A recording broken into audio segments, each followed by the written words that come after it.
must be stopped, no matter the cost.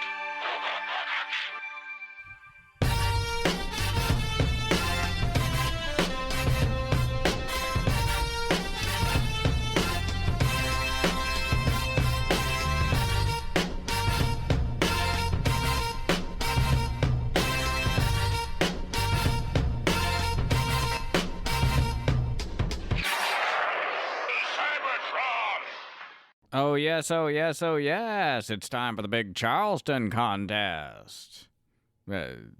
Transformers. It's not a contest. I mean, unless it's a competition as to who can love these 40th anniversary retro episodes the most. This is your episode number 3. Hello, friends. I am your host, Ryan, for the Autopod Decepticast. And, I don't know, if you're criminally uncool and don't know what we're doing here, normally this is your bi-weekly podcast delivering an episode-by-episode breakdown of the classic animated series Beast Wars. But in celebration of Transformers, the movie, turning the big 4-0, I'm taking iconic moments and episodes from our original minute-by-minute breakdown of the 1986 movie. What's interesting, well, or maybe not, is that, when we were doing this segment of the movie, all of us were also about to just turn 40, which is how time works. Okay, you know the drill by now. Nominally, script deviations and iconic moments are cut out of here, though I did leave both in for a few, because we get the Ron Friedman Decepticon Hall of Heroes in this one, and the first episode here was before our now classic Ghost of the Iconic Moment, thanks to Caleb. So you get an alternate universe version of how we were trying to figure out a way to introduce the bit. There's a vaudevillian aspect to it. You lucky dogs. So I'll tell you what the hardest part of doing this whole 40th retro special is. Like Stephen King says about editing, you have to kill your darlings. Meaning, even if you love something in the script, if it doesn't work for the narrative, it's gotta go. It's probably some of the best writing advice in his book On Writing and has helped me immensely in my own work, whether fiction or the podcast. So every one of these repackaged episodes, I'm like, we need that one. We cannot not feature that one. But that just ends up with me trying to cram every episode in. And you know what? Don't have to.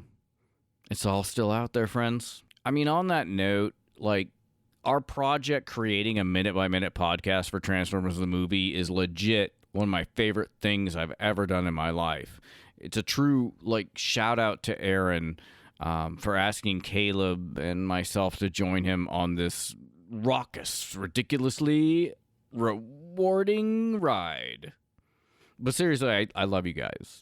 And one thing I didn't expect when starting this was all the real friends we'd make through the podcast. I'm not going to name names because there are too many to list and y'all know who you are. But meeting people IRL at cons and guest hosts on shows, other podcasters orbiting the Transformers universe, and having our first merch booth at TFCon last October. It's just a few of the things that surprising and fabulous ways this whole thing has enriched our lives. All right, enough pitter-patter. Let's get at her. In this collection, you will find episode number 28, The Eyes Have It.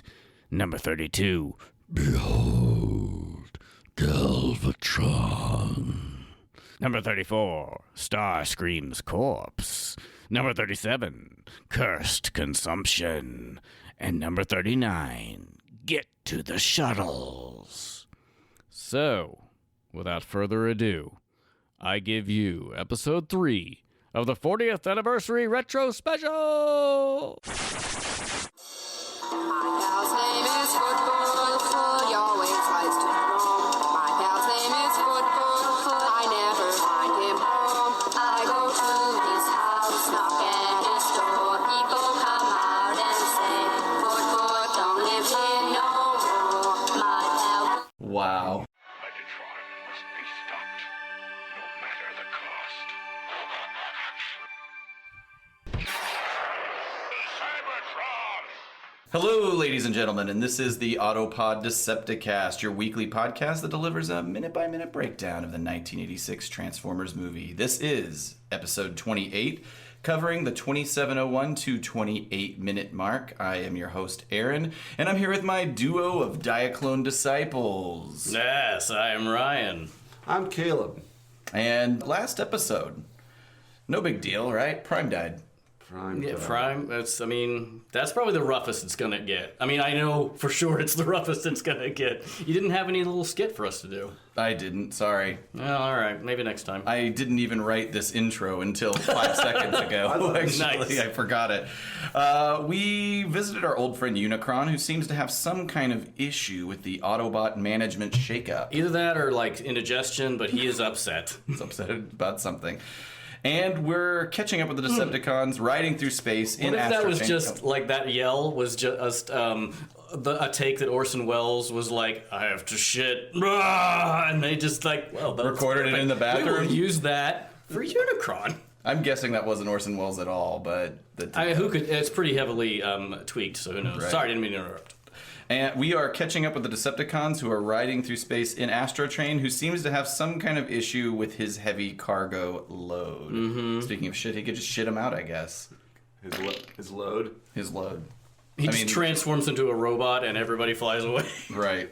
All right, this is a good episode recap. So, going right into the current episode. Mm-hmm. So, as we said, Astrotrain complains about his weight issues. Starscream takes on moderation duties, really, in this scene and says that, Astrotrain says it's heavy.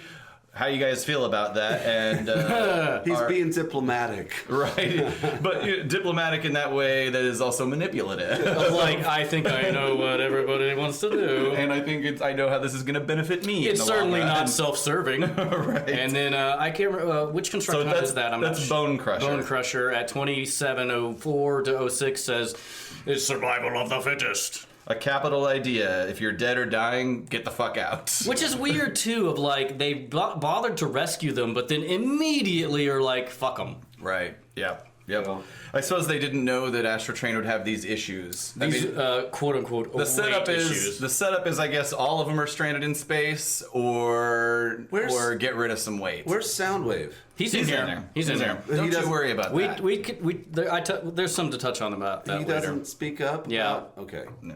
So, Starscream then seeks validation of the motion. The Decepticons that are in shape are for it. That includes There's Soundwave, the Coneheads, they're pro. So weird. Anti the motion are the Decepticons that are a little more worse for the wear. Yeah, and that is Skywarp, Thundercracker, Shrapnel, Bombshell, and Kickback. Which, by the way, we haven't seen Bombshell until this very is moment. First time he shows up. Welcome to the movie, Bombshell. It's so... You'll be in it for very little. Starscream's turning on his own. I know, isn't that cold-blooded? I have that too, of like the Seekers. It's skipping ahead a little bit, but when at 27:21, I don't know if you heard it, but when they're kicking him out of the door, one of them says, "Brothers, don't." And I'm like, God damn. Yeah. That is haunting. And it's so cold-blooded, of the fellow Seekers to just kick him out. Insecticons, I get. The regular Decepticons didn't ever really like or trust them. Right. But fucking Thundercracker and Skywarp have been like the OGs from the beginning. I know. And they're Starscream's direct reports. Yes, he's their they're his subordinates. And I would think the ones that hopefully would support him in leadership. But whatever. The other thing is, couldn't they have just... I mean, we haven't got to the part where they've been thrown out the window yet, but couldn't they have just done, like, chucked them out one by one until the math worked? Start with I don't know, and then Kickback. Throw him out. They check in with Astrotrain. Was that enough? Exactly. But also, I'm curious how the producers of this movie made the decision as to who was going to be wounded and who was not, because Dirge, Ramjet, and Soundwave were all gunned down by Optimus Prime. Yes. And in fact, but they get to stay. They're going to get to stay aboard. Prime plowed into Thrust at full speed, and he looks fine. So, and we never even, to our earlier point, never even saw Bombshell. Or we don't see Thundercracker or Skywarp get fucked up either. That's true. But we do see Shrapnel and Kickback get pretty damn... I mean, they at every turn got the shit handed to them. I'm all on board. Get those guys out of there. They've been dicks from the get-go That's right. anyway. But at any rate, so the eyes have it, as you might assume based on our conversation, and the healthy Decepticons immediately begin shoving their damaged associates out the hatch. They muscle them out. Yeah. As they do it, really, the cons that are in good shape are kind of berating them, right? They're like, Make room for others. Yeah, get out of here, and they chuck them out. So a couple notes about the vocal recording sessions for that part. Mm-hmm. So if we were to re-listen to it, the eyes and the nay part sound really weird. Like Yeah, there's they sort are. of an odd, like they don't sound like any character that we've ever heard before is speaking, and that's because it's really just sort of a generic thing. It's just that like something they stuck dropped in. It's right? nobody's voice. Like, Yeah. So yeah, they don't match any of the Decepticons that are present because it's one single voice that's just been layered to sound like lots of voices with both of those. So they dug into the Foley catalog. Perhaps, or maybe one person. What was his name? Burr or what? Oh, Wally Burr. Wally perhaps, Burr was just like, recorded "Nay!" that. Yeah, I don't know who gets the credit for that, but and then the make room for others though is clearly Ramjet, who voices Jack Angel, who we discussed in a recent episode. But then the brothers You mean don't. Jack Angel that voices Ramjet. Jack Angel voices Ramjet, and I'm blanking out. Who else did he voice that we even brought him up for? Ultra Magnus. Ultra Magnus. Oh, well, there we go. Yeah, the big in the cartoon. That's in the right, cartoon, that's not right. in the movie. And then the brothers don't voice is just another generic voice, and it's one that was used in other Transformers episodes. I don't know who it's Really? credited to, but yeah. But Yeah, it anyway. If you really are nerds about it, like most people who enjoy this movie are, you notice that those voices are weird. They are and weird, They don't yeah. make sense. That's brought up every time this scene is talked about, is how the voices don't match anybody Right. at all. Brothers don't. And I never even noticed that's what he was saying until I was in the headphones and Yeah. I heard and it's so like brothers. Don't. It's rough, yeah. It's again, to me, I mean, I get emotionally involved in this, but it is fucking haunting. Right. So the dented up Decepticons are all thrown from Astrotrain into outer space. The animation on this entire sequence is not great compared to other. Well, they pieces were of the tired movie. from doing the Prime death scene. Yeah, they needed a little Because that's how wrist things are break. animated in order, right? Exactly. I mean, shit. I don't know. Maybe they're animated in order of what we have finally decided is definitely going to be in the movie. Oh yeah, so like maybe they animate the really good scenes and then down. Sorry. What is happening? We're chucking them out of Astrotrain. Sorry, I'm playing with my vintage bombshell, just in the spirit of what's going on in the movie right now. There's an Astrotrain down there too. I don't know if that's yours or was Mike's, but Mike's. anyway, go ahead. Sorry. I don't even remember what I was That's saying. Sorry, dude. So Starscream is carrying a marred Megatron to the ship's opening, and they exchange some parting words. I still function. Oh, well, let me hang on. Let me start off with my a wonderful Starscream Okay, impression. great. Then I'll go. Oh, how it pains me to do this. I still function. Wanna bet? Starscream. So Starscream releases Megatron. Okay. Oh, that was painful. Starscream. Yeah, you can see Frank Welker's issue with I mean, working 8 hours a day. It's not though. He knows how to really do it, and I'm using vocal cords that should not be I used. think it was still straining even Sure. for him. Oh, but- of course. I'm lost in a cave. Lost in a cave. So, Starscream releases Megatron into space. Megatron lets out his long, anguished yell as he falls beneath Astrotrain's wings into the abyss of space. The hatch door closes on Starscream, who doesn't look unhappy in that moment. He's It's weird. Pretty pleased It's with almost himself. like it's his fucking wet dream.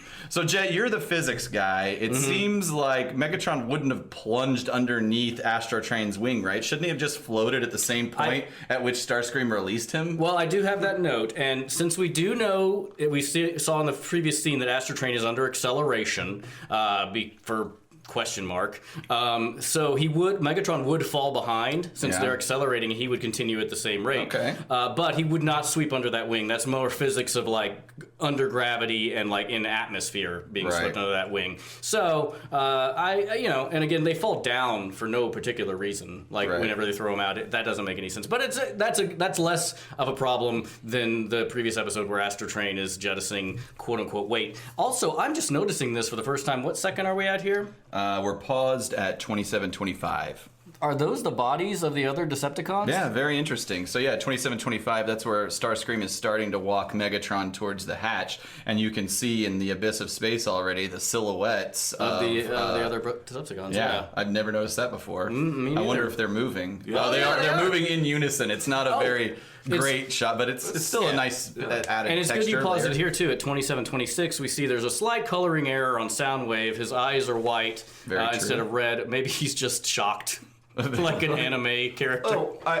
He was. But this, to your point, Caleb, of Soundwave never speaking up, him being in this movie, I feel like Soundwave is not the character he is in the show. I agree. Like, he doesn't do anything, really. And also, he, in this scene in particular, does not seem to give a shit whether Megatron lives or He dies. lacks any sort of.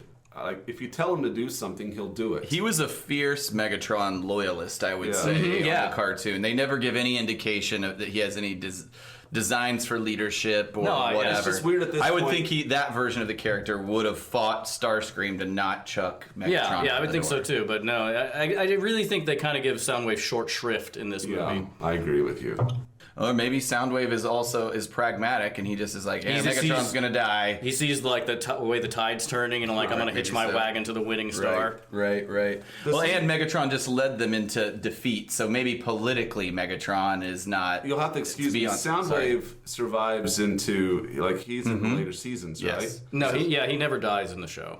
Except for the Japanese. The Japanese, yeah. But he's brought right back to life Yes. and called Sound Blaster, and he's black instead of blue. That's right. Okay. Like a bruise. But in general, no. And when Galvatron comes on the scene, not so much in the movie, but in the cartoon, he is a Galvatron loyalist. Galvatron. So maybe he is- basically performs the same function down the line. so maybe he is like whoever is running this show. I'll be on board. Right. Also, right. though, what He's is- a company man. Yeah. He's a real yes man. Yeah. What is with Starscream's thumb at 2728? Oh, weird. That is a big terrible. old- it's a big old Unless thumb. I think honestly that may have. It doesn't look right though. I thought maybe it was supposed to be a part of Megatron's body, but I don't think so. No. The one great piece of illustration from this scene that has lots of bad illustration, in my opinion, is the scene at 2731 where Megatron is kind of lifting up and he says, I still function. It's not as good as the Optimus Prime close-up Well, by any because means, he's but it is. moving a lot more than Prime was. Like He they had is. static shots. Yeah. This is animated, so Right. it's pretty It's true. awesome for being animated. It is true, but this is this is still. It's also not as good as the "It's Over" Prime shot. Honestly, that is the best Megatron damage shot. Is the "It's Over" 100% Prime shot. But this is this is pretty good for at least for the context of the scene where everything else is kind of shoddy comparatively. So we've already discussed. He gets thrown out the window. Starscream, at that point, after the hatch closes, picks up the discussion. With Megatron out of the picture, he Dusts his hands, literally. That is a really a lot. There's a lot There's of a hand lot of it. dusting there. Like, okay, that's enough Starscream. We get it. You're happy with yourself. Look how pleased he is. Oh yeah. This is his moment to shine. And fucking shockingly, he nominates himself for leadership of the How about Decepticons. that? So weird. Right. So he picks up the discussion, nominates himself. By the way, we're paused at 2746, where Starscream's just done kind of, patting his hands together. His left hand looks really weird to me. At first, I thought, did they animate 6 fingers on that? They're just splayed out in a really awkward and because fashion. it's That's because of his blaster. And his Yeah, blaster blasters also, are- it's a little funky looking, but Hands in this movie come and go. Like they're either great or fucking crazy weird. Daniel's hands from earlier. That's right, from These holding the crippled scanner. hands. So Starscream nominates himself, and of course that's highlighting the trope of him being a sniveling snake with delusions of grandeur. But the Constructicons, at least Scrapper, yeah. who I believe is the leader of the Constructicons, also have a different opinion. They step up and they assert that they, as a combiner that turns into Devastator, who at this point we don't know of any other Decepticon combiners, although they do exist. But their argument is they're the most powerful. They should rule, and Which so is they just throw their like, hat in the ring. on this one. LOL, no. Devastator's a fucking moron. Right.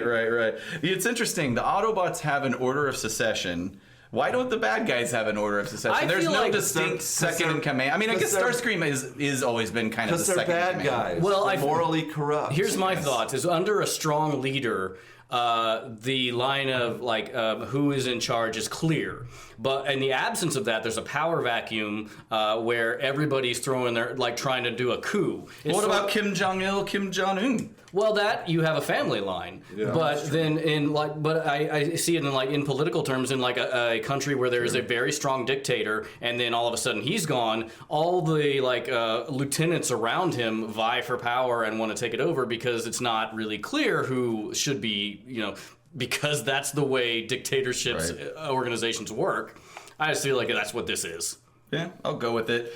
Although I would say that I feel like Decepticons are more bought into a cause than being forced to fight for a cause because of a dictatorial political thing. But, whatever. It is what it is, the movie. And that's the end of the minute. That is Scrapper maintaining that his team should be in charge of this. Before I go into voice actors, anything else you want to talk about related to this scene? No, that's good for the specific minute.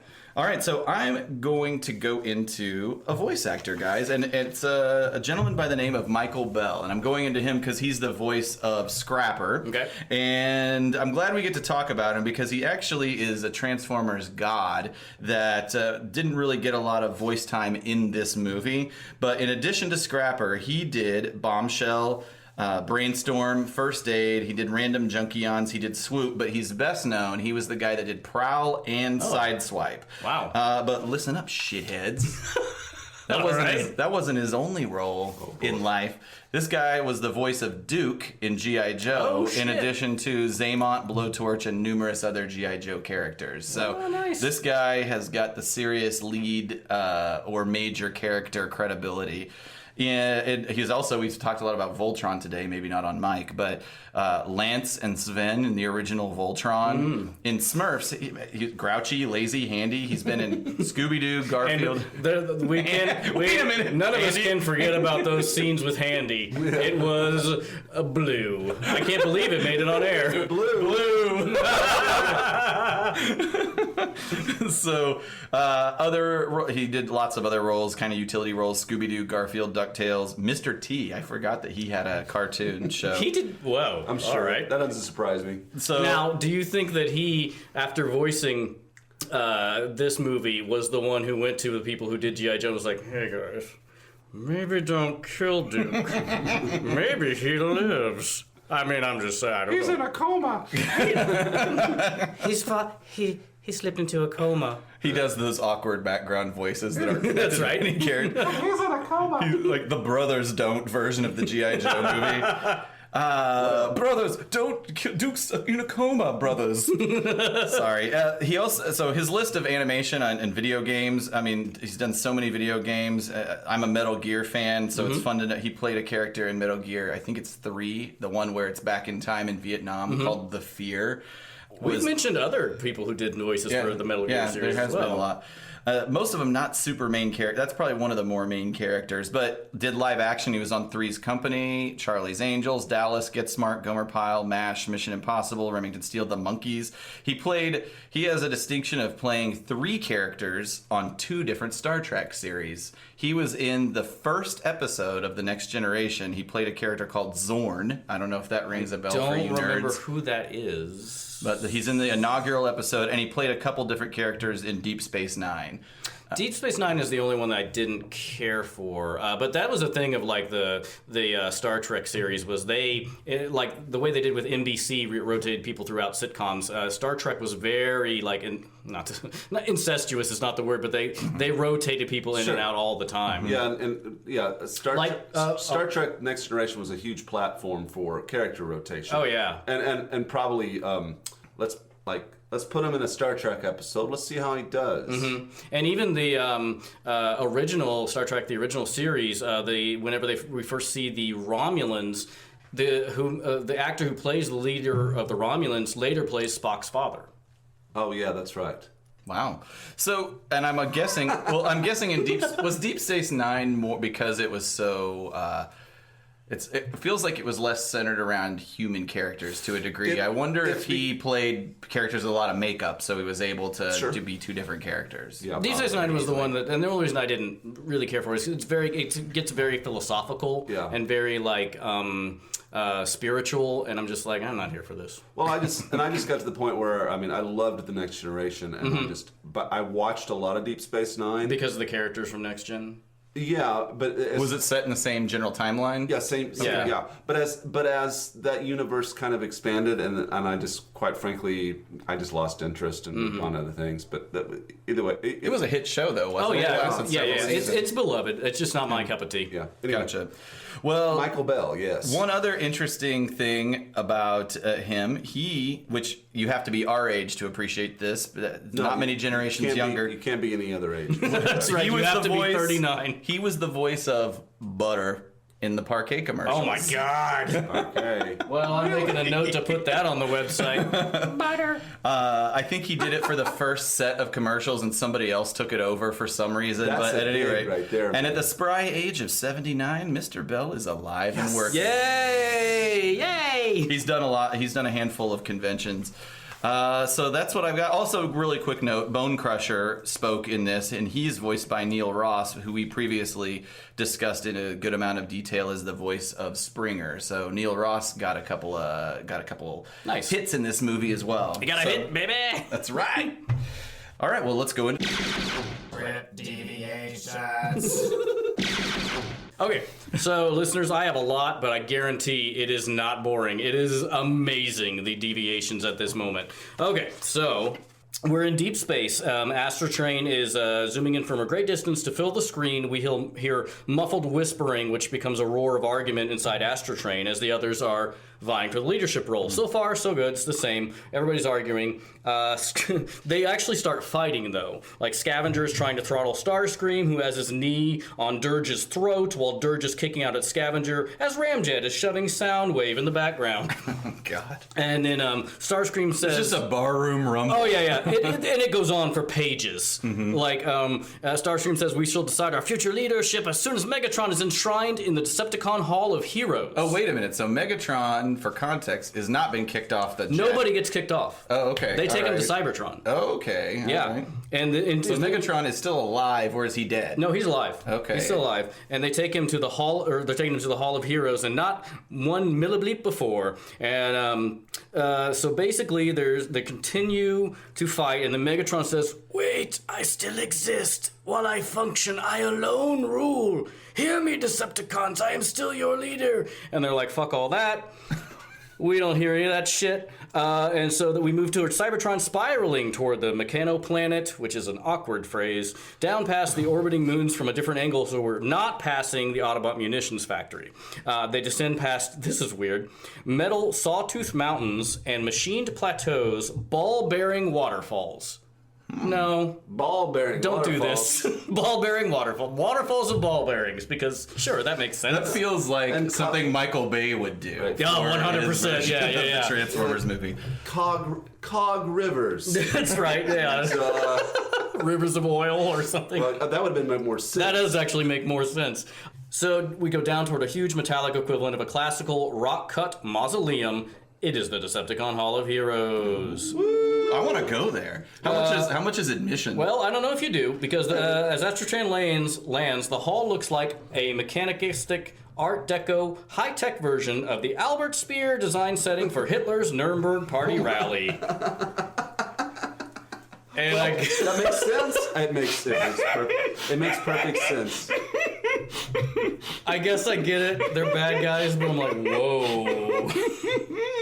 And if you look at that picture of that, oh my God, I will throw up a picture of it on something, not social media, because no way. But it does look good, but maybe just pick another thing to reference. So it did not get included in the final cut. Well, this all involves can we maybe get rid of all the allusions to Nazism? Maybe we don't talk about the Nazis. I don't know. I'm just fucking saying. So we go down a semicircular colonnade. The columns are constructed of eerie, light-emitting, carved metallic crystalline substance glowing coldly. And basically, inside the half ring, there are huge columns, statue is set in a coffin-like stone niche, and each statue has a coffin that rests on a pedestal inside. Each pedestal is a glowing niche, a lot of niches, in which rests the life spark of each Decepticon. That is representative of that person. The Decepticon life sparks are something like the Autobot life spark we saw in Optimus Prime, only their light is a cold, greenish, baleful glare, and their forms are indistinct and ghostly, shimmering and uncertain. So presumably it's like the tiny Optimus Prime that was transferred to Ultra Magnus. That's the same thing that you're seeing in this. Are there any recognizable Probably not, because we don't go into Decepticon history in the cartoon as much as you do Autobot lineage. Right, no, they don't mention anybody specifically, and then everybody piles out of Astrotrain, and they're still arguing. Starscream says, "You simpletons must..." That's terrible. You read this. Nah, you're good. You do it. You simpletons must choose me. That's right. And Caleb hangs his head. No, in shame. I'm sorry. I'm itching my eye. No, Okay, sure. still arguing. I'm going to skip a lot because there was a lot of fucking arguing and fighting. Megatron in voiceover, weakly shouting over the den, "Help me! My life spark is flickering!" And so they're just fighting, and he's off to the side like a pile of garbage. Just dying alone and sad. Even Yeah. Soundwave won't go over. I mean, I will console you, Megatron. Yeah, I even feel a little bad for Megatron in this. "You must place my life spark in the urn and deliver it to my resting place." Nah, there's still more fighting, and Megatron reaches out to touch Bone Crusher, who's grappling with Thrust and Hook, trying to stab or blast each other. "My life spark, quickly, before it escapes into eternity." As we move to the shot, blasts Hook with weapon, I don't understand this verbiage, but kicks Dirge viciously, but gets a thrust from a brazier stand, which Dirge uses like a lance. This makes Starscream spin back, his blaster firing wildly, breaking another hero statue, which falls over on Megatron. So they're just like roughing up the joint. Oh yeah, they're fucking this shit up. Like, why would they choose to have this battle in the sacred Decepticon shrine? Because they're just They don't give a fuck about anything, except they certainly do give a fuck about something. They built this shrine in the first place. They went, Yeah, to, it's the all trouble over to, the they went to the trouble to get there too. Exactly. To intern, allegedly, Megatron. Megatron's life spark, which is Like, let's intern that and battle outside the place, right? How about that? Have Yeah, some respect, but you no. fuckers. Nope. In the following statue from Megatron's POV, he screams as the broken statue crushes and breaks Megatron into 1,000 metal shards in a shower of sparks and smoke, out of which Megatron... Whoa! Yeah, right? Out of which Megatron's life spark suddenly rises with Tiny little glowing Megatron? That's right. Okay, all right. rises with a ghostly, pitiful wail, and joins an ascending stream of ghostly life sparks. We follow Megatron's life spark, which is brighter and more distinct than the others, as it moves to the lead of the quote-unquote pack. Below, the battle for leadership still goes on, but we leave the sounds of battle and argument behind to move up, up, up. So the broken statues are the life sparks that are traveling with him that are less distinct than he is. And so this is the equivalent of throwing them out of the shuttle. Instead of their bodies, it's the life spark. So those life sparks will make them a Unicron. Mm-hmm. Well, in a different way, but yeah. Oh, so there's more. There's more. Hold on Jesus. this is like two different movies that It's crazy. now we're following. I love this. I love these deviations. I would just say to the listener, if you have any connection to any storyboards or anything that might be connected to this craziness, Oh yeah. would love to see that. I don't know if any exist, but I don't know if there are storyboards of any of that, but it is, Nazis, Decepticon sparks. Yeah, it'd be great. a statue falling on Megatron who shatters into a into million 1,000 pieces. pieces. I'd like to see that. Incredible. Okay. Well, you guys have anything else on this episode? We could just do the iconic moment. Oh, hey, it's time for the Icon. Hey everybody, it's time for that iconic moment. Goodbye, new listeners. Yeah, sorry about that. I'm gonna come up with a new tag every time. Since we won't do an official tag, I'm gonna cut that Ryan will cut out. You're pinning your hopes on this iconic moment thing. I want something really vaudevillian, Caleb. I want it to be like real songy dancing. It's time for that iconic moment. the hook that comes and comes up the stage. Yeah, that's the animated version. And actually, that's an Apollo reference, I think. Or no, there's the guy on the Apollo. There's the famous Get swept off the stage. clown that would come up and be like. It's not really a clown. Oh, is it not a clown? Okay, No. I've never seen it in person. He's like I just a know that janitor. there's a character. Oh, okay, gotcha. The janitor character. Huh. I forget his name, but Yeah, if you do poorly at the he'll Apollo, you dance get He shoved would off also stage. dance you off the stage. Oh, is that right? Dance you off the stage. So the Apollo was the original Gong Show, it seems. I will work up something. You don't have to, honestly, unless you're the Spock of inspiration. I think maybe- enshrine this idea. All right. So, what is your iconic moment of this? I think for me, I think the brothers don't. It has to be the brothers don't, because that is.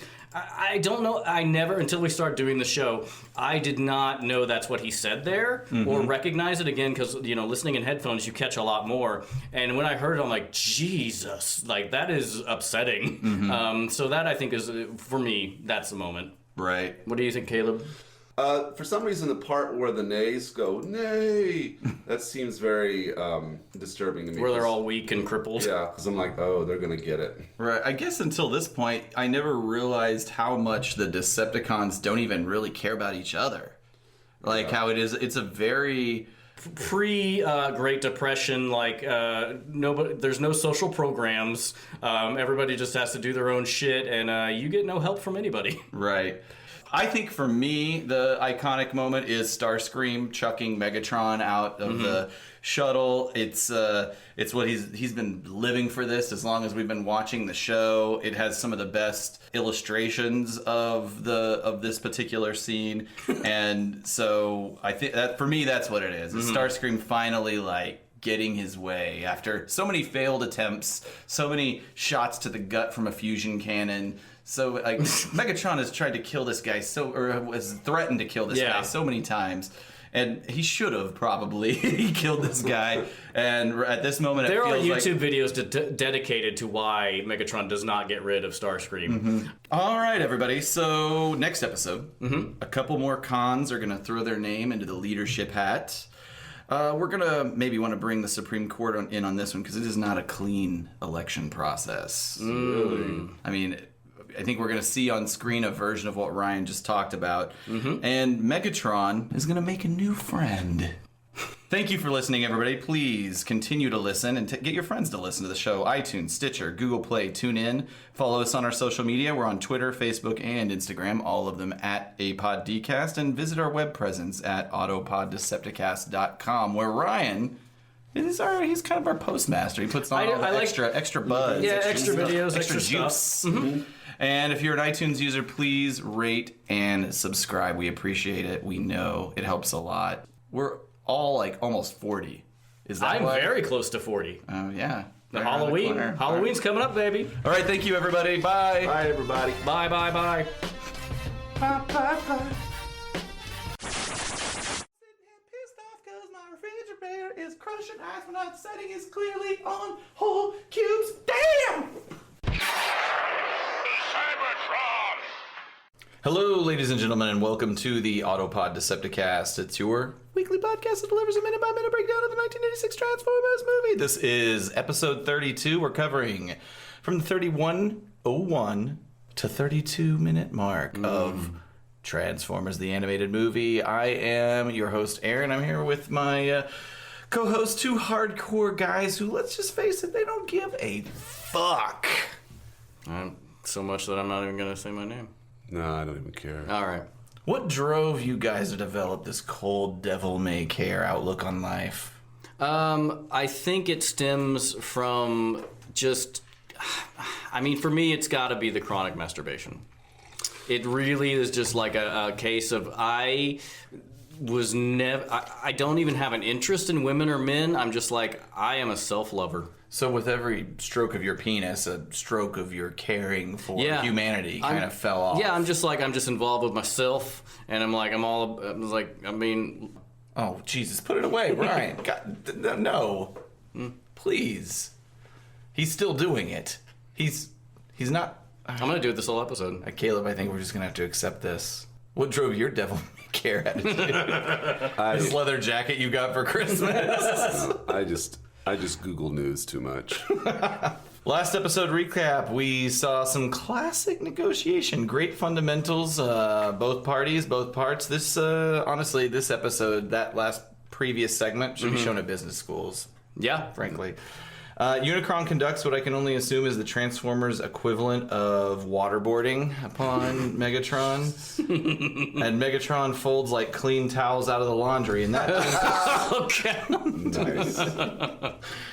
Booyah! I'm glad all these off-the-cuff jokes that have not in any way been prepared. Don't know what you're talking about. So at 3101, Unicron's green light seems to have patched up Megatron. Yes. And Megatron has basically said, yeah, I accept your terms. We're going to go ahead and do How did he say no? whatever you want. I love this part. Like, this is one of my favorite scenes in the movie, the reformatting of Megatron. I mean, from the music with all the Vince DiCola, like, cha. And, I mean, the visuals and the cinematography of, like, right now we're getting 3106, where they start the scanning of Megatron's interior. And it's like... Somebody took some time to draw this. I mean, there are layers in there and levels, and it's really cool. A lot of work. I love it. One question I have is why? Okay, Unicron healed him. Yeah. Why didn't you give him a new body? What purpose did that serve? I think because of Fluoro Dairy.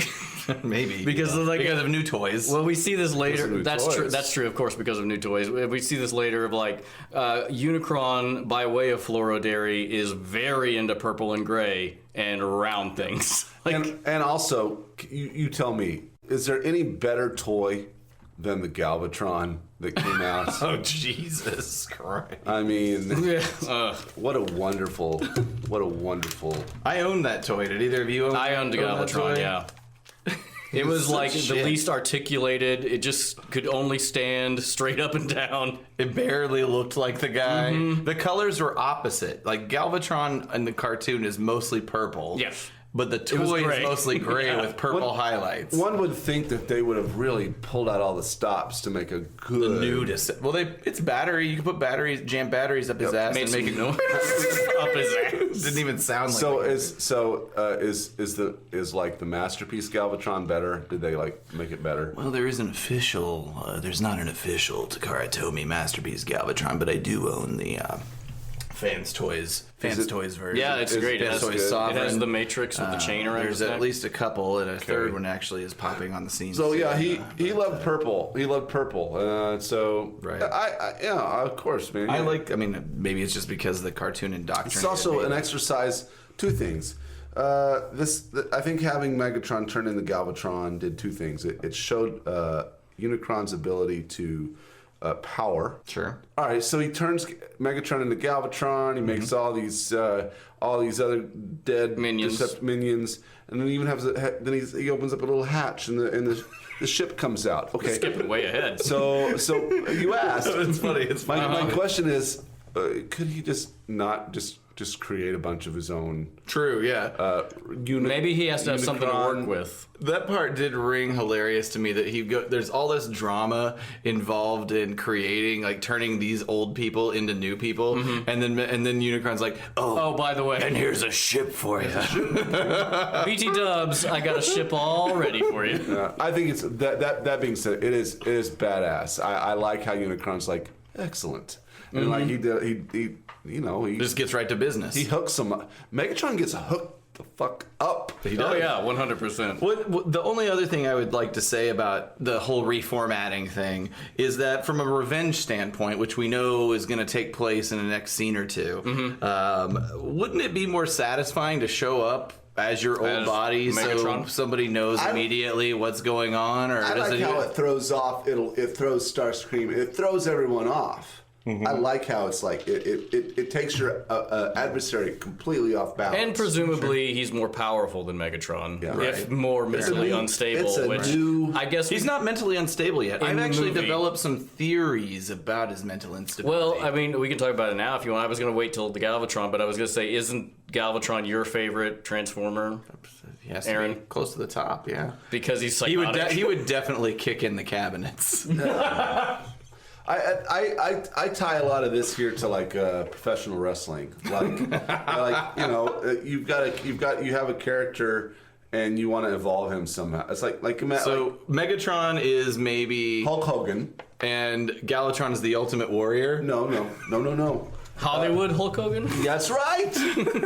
Yes, thank you, Ryan. And I'm actually very, very impressed. I know so little about wrestling, but I know that. Yeah, Yes. so, Did you guys know there's actually a lot of crossover between Transformers and the wrestling world in terms of fan base? Fandom? Yeah. Huh, really? Yeah, Interesting. it's huh? huge. It's all about that kayfabe, baby. I don't know what that means, but it sounded hilarious.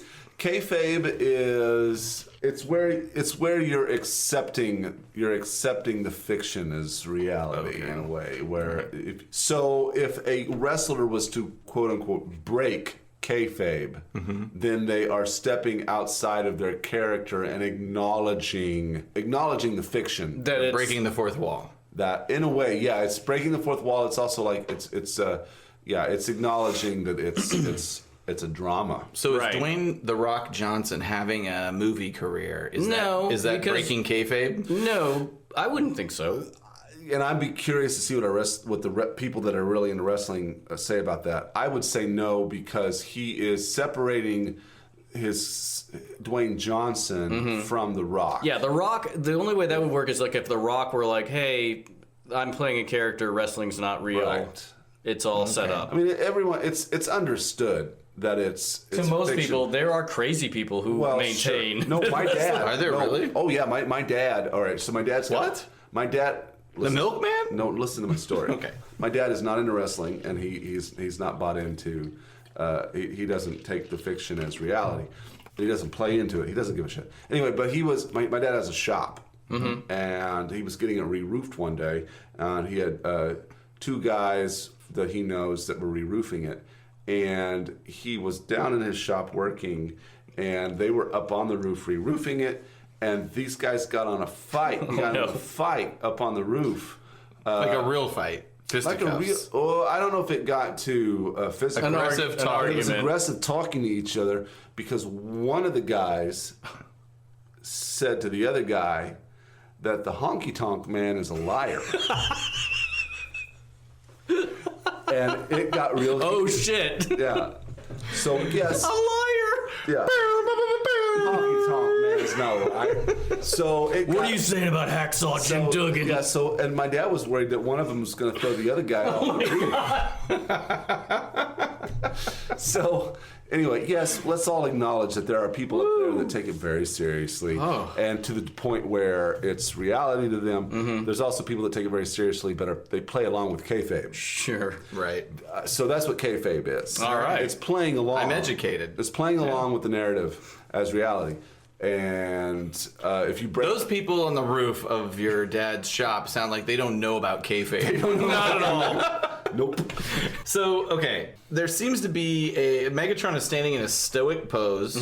The green light is still there, if you recall from our last episode. There's the red light of death and the green light of growing, I rebirth? guess. Yeah, perhaps. Yeah. So, to me, what can only be described as kind of a scanning takes place. Yeah, it feels like a Megatron. scanning. It's awesome. Like the layer, it feels 3D to me. Super badass. Yeah, it's amazing. So, And then we switch to a grid where it's like in the background, like a trapper keeper from the 80s. yeah, It's absolutely. like Tron. Yeah, but Yeah. I think this had to be.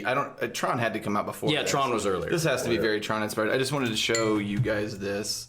Aaron is. Check it out. For the listeners at home, Aaron has grabbed his Megatron.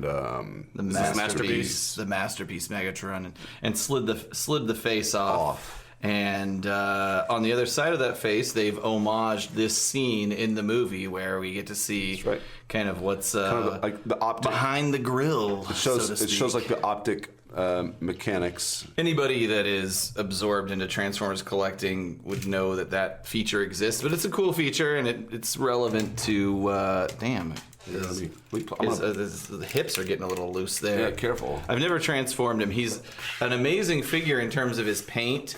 and the articulation's amazing, but I never want to transform him because I understand basically once you transform him, he's never going to look the same again. Like, Well, that doesn't seem like good design. It's too much paint. Oh yeah, I know. That could be argued very, very well. I mean, there's a lot of paint going on, and it just takes a lot to make a robot that looks that good. That's true. And into a gun that looks true. like And to some extent, these are not meant to be toys. They're meant to be like right. But you still want to. Of course, you want to transform them. Yeah. Yeah. I mean, For me, who would want to have a toy in general, that you can play it's. For me, in general, it's more about knowing they can transform than actually transforming them. I have two sort of It's the journey, not the destination. Yeah. It's just knowing that they exist. I have two Masterpiece Megatrons. This, the official one, and I also have, and there's actually two official ones. There's like MPO2 or 3 or something that.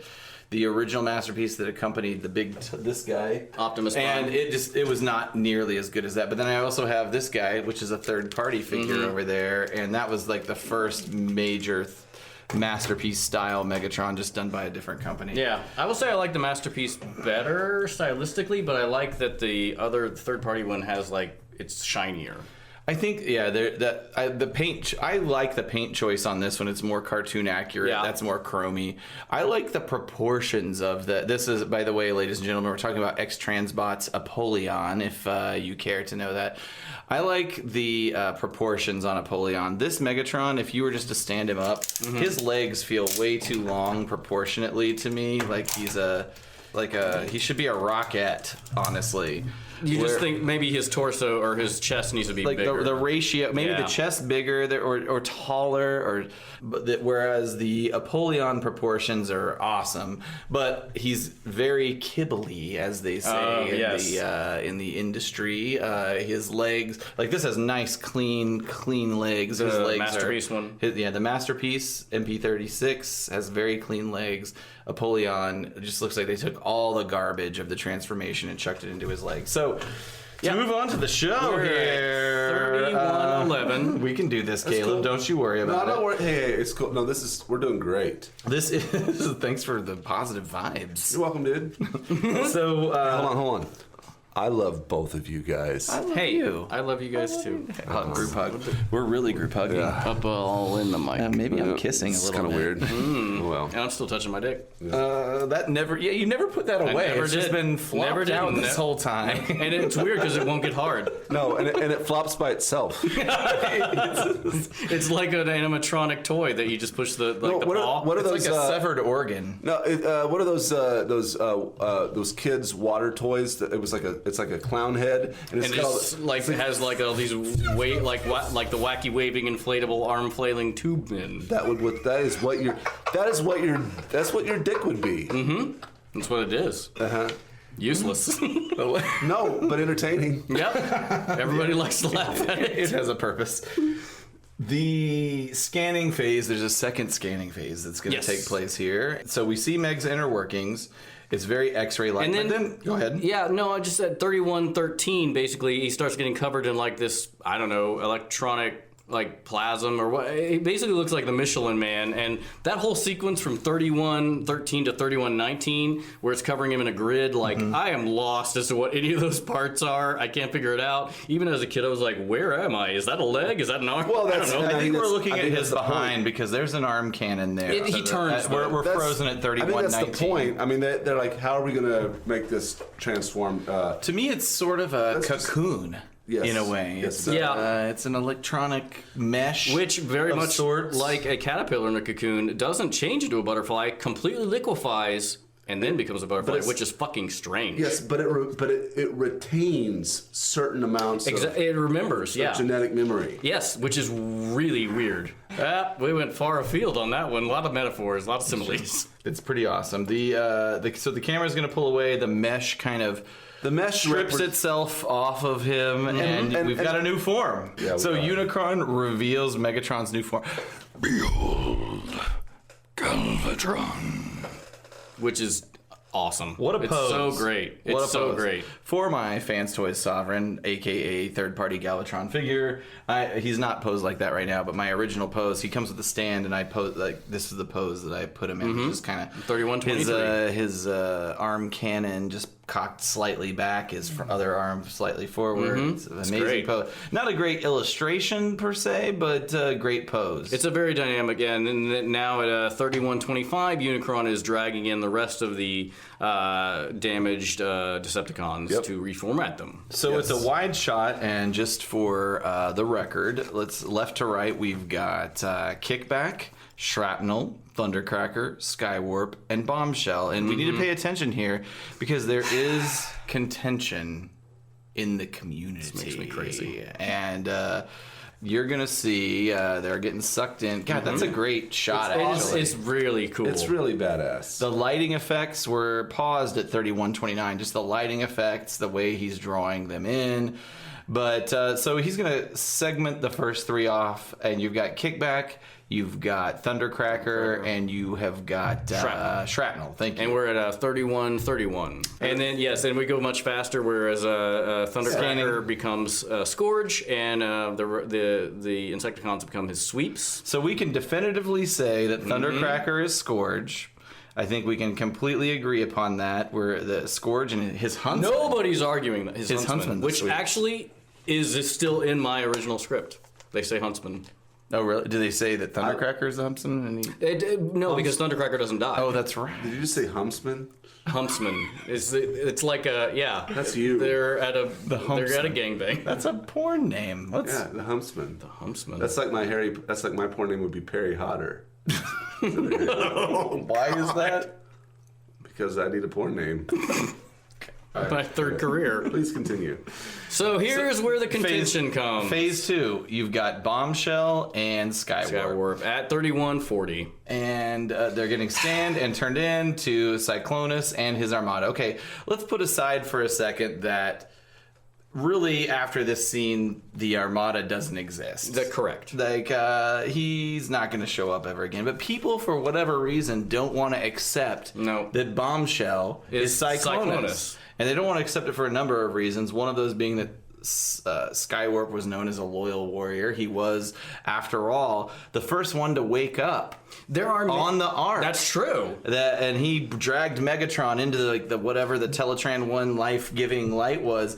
Like, he's known as a loyal Decepticon. So they want him to be Cyclonus, but he's not. No, they're not going to put the front guy up and be like, it's the guy in the background. He's the real Cyclonus. Okay, according to the movie, yes, the guy in the foreground who was Bombshell becomes Cyclonus, and we'll see in a minute here, he is filling up almost all of the screen, whereas like before when we saw Scourge, he was in the middle of the screen, Thundercracker, and then his minions are in the background, obviously. And so, yes, I agree that from a story standpoint and from a fan standpoint, I want Skywarp to be Cyclonus also. Right. Because it makes more sense. It totally makes more sense. He's a bigger character. Yeah. And not that he was a big character, but he's a bigger character. Do you really think that Unicron gives a shit who he's turning into who? No. That's a good point. And if these guys are dead, he's just bringing their parts. It's just new bad bodies luck. to life. Yeah, it's just bad luck. It's just bad luck. Right. He's Skywarp just happened not to be. But floating can in he the right impart place. a personality like Adam and Eve? Like, and does that's- any of the personality of the dead individual remain? That's a whole other question. Well, that's another point, is that if they are dead, maybe there is no personality, but Megatron's personality certainly continues into Galvatron because he's aware that Megatron existed. and he was aware that he has a beef with Starscream. Yeah, and so I think if Cyclonus,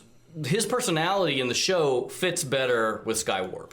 I agree. Oh, people will also say Bombshell is treacherous. The Insecticons in general were treacherous. Yes. But but there's also a contingent that would say that it makes sense that the Insecticons are sweeps because there seems to be multitudes of sweeps, and the Insecticons had the ability to reproduce themselves. And they have purple and black already on their. It makes it easier. It's an easier paint job. Yeah, you just have to do some touch-ups. That's right. Yeah, but clearly from the animation, it's fucking Bombshell. It's Bombshell. I mean, It is Bombshell. They wouldn't put him in the foreground. also, again, if you want to continue playing, we go to minute 31:47. Bombshell Cyclonus, uncut, fills up 3/4 of the screen. Yes. And it's just, I mean, It's a smooth transition. And he Yes. he flexes his muscles. Right. Like, it's him. and true. there you go. and then the other. And I think all this comes down to an animation error. It was supposed to be in the script, like, it was supposed to be like the sweeps where there were more of him like copies of him behind him, but I think when in translation from it being all Sparks as opposed to dead Decepticons, there were just not enough bodies to work.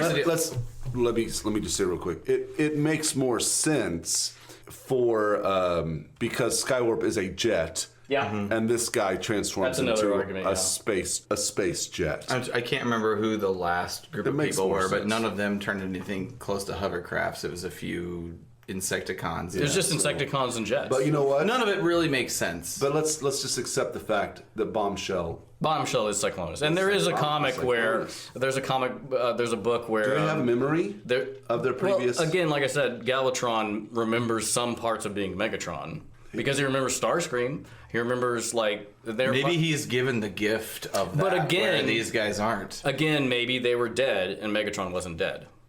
Perhaps. And there is a book where there's a joke in there. They weren't dead when they were being pushed out of the show. But they don't. Yeah, but not all of them were. It's hard to tell. Anyway, there's a joke in one of the books, like one of the comic books, where somebody says to Cyclonus, "I didn't like you even when you were a bug." So we know where we stand. Yep. Listeners, tell us if you disagree. 3146. Cyclonus is flying. Galvatron, he surveys his new armada, if you will. And that's the point which we referred to it earlier, where it is just so funny. He puts all this work. Like, he just has a ship in him. Mm-hmm. Like, where'd that come from? It's an awesome ship. It looks very Klingon inspired. Would you not say? I was going to say it looks like. I'm not even a Star Trek guy, and I feel like that looks like a Klingon ship. In Star Trek, yeah, I will say that all the aliens had much cooler looking ships than the Federation. But yeah, it's badass. I love the way this ship looks. Also purple, by the way. Caleb, you talked about how you love when we get into space with this show. I just love how everything gets so futuristic. Like, I love the designs of the new Autobots. I love the designs of the new Decepticons. Yeah, I just think they're so awesome. Like, it was I loved it as a kid, and I saw the show before I saw the movie. Whenever in season 3, and I was always like bewildered. This is so different. Well, the aesthetics are great, and it's finally like. The stylistic and technological potential that these things have, because they are from outer space. Well, yeah, and also it was a step up in the toy line, because it wasn't just copying, Microman. Design new shit. Yeah, and it's like, we can make stuff look neat and rounder and not just be blocks. I do like. Oh, and here's your ship. It's cool. By the way. I've been saving this for you. Yeah, it's like a gift. I mean, Unicron hooks him up so hardcore. It's like here's your new whip. Now I should okay. You like it? It's pretty good. I will say, just going back a little bit to Cyclonus, who becomes basically far and away like Galvatron's right-hand man and like loyal to a fault. Cyclonus is basically like the Ultra Magnus allegory to Rodimus Prime, and they're both like putting out constant fires that their leaders are starting. They're both like, because their leaders are incompetent. Galvatron being psychotic, Rodimus just being not good at his job. Mm-hmm. And I would say Galvatron. I'm going to start a thing that I've never read before, but it just hit me. That I think that maybe part of Galvatron's psychoses post-movie, because in the movie he's got it together. He's not a crazy person. Yes, well, like he's got a mission. He's treacherous, but he is not he's just not off the rails. Mm-hmm. And I'm wondering if part of that you could explain by the fact that he was created by Unicron and given a mission by Unicron that's probably inherent in his Transformer genetics. Mm-hmm. Unicron gets destroyed. I feel like part of the fact of tied to Galvatron's ultimate mania is that the person that created him has been destroyed and has no power, and that kind of breaks his psyche in a way that he can't really deal with and never deals with throughout the whole entire series. I think. Like, I'm just creating that. I'm retconning, if you will. I don't know if that's come up. I actually did come up anywhere else. Some reading about this, and that is a great way of putting it, which is much better than the way they deal with it in the cartoon, which is that after he's thrown out of Unicron, he lands in those tar pits that I can't remember the name of the planet, where Cyclonus comes and finds him. Apparently, the exposure to whatever liquid he's encased in drives him. That's what they say? Yeah. That's lame. Yeah, it's pretty bad. That's lame as fuck. Okay, so that's the end of the minute. Actually, I shall say the final words of this minute are, now go destroy the Autobot Matrix. And that's how it ends. And Galvatron's like, And then the ship comes out. okay. All right, next week, everybody. One of our favorite sniveling sidekicks is going to kick the bucket. I love it. That's it. Oh, that's all I have. Wow. Okay, great. Everybody, listen to our show. Tell your friends about the show. Listen, hey, let me tell you a little something. We just found out today. We're officially in the top, I don't know what, 20 or something? Something like, yeah. Top 20 Transformers. If you were to search Transformers on iTunes, We're we'll in find one it. of the top 20 results. You know what, we figured out a gimmick. And the website has a plethora of extra content. So if you like the minute and you like our little deviations off of the minute, we go into that in more detail on the website. So please come out Visit there. us. Check it out. Plethora of pinatas. El guapo. I am not as educated as you. I don't know the line. Guys, go and watch The Three Amigos. Cool. Yep, still flopping my dick. All right. Oh, Ryan's dick. So veiny. God, it's veinier than I expected. Well, I thought you'd have a smooth one, but it I'm turns dehydrated. out you've got lots of texture on that I'm thing. dehydrated. It's like It's a little elephant man. it's like if you But were to not like like in that it's shrinky big, but in that it's wrinkly. What do you Bye, think? everybody. Bye. Bye. And then I gotta go.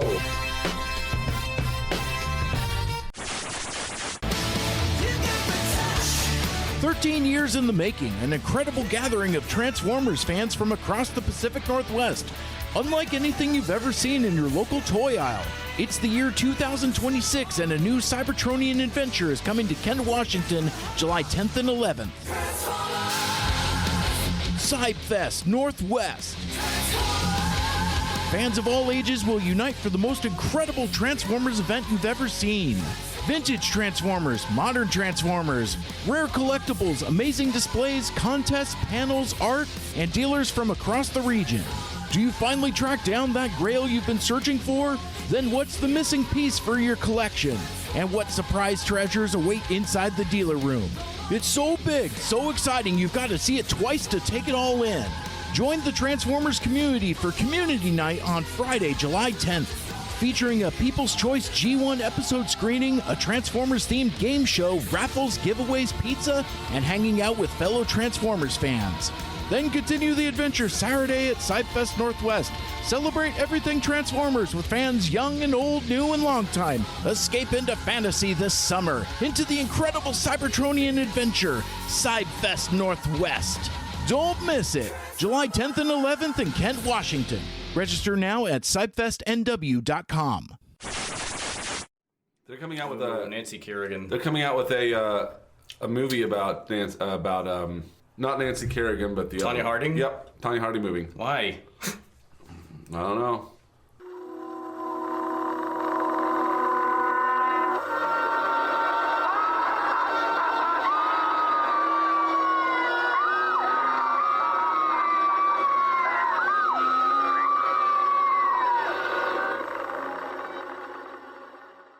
Hello, ladies and gentlemen, and welcome to the Autopod Decepticast, your weekly podcast that delivers a minute-by-minute breakdown of the 1986 Transformers movie.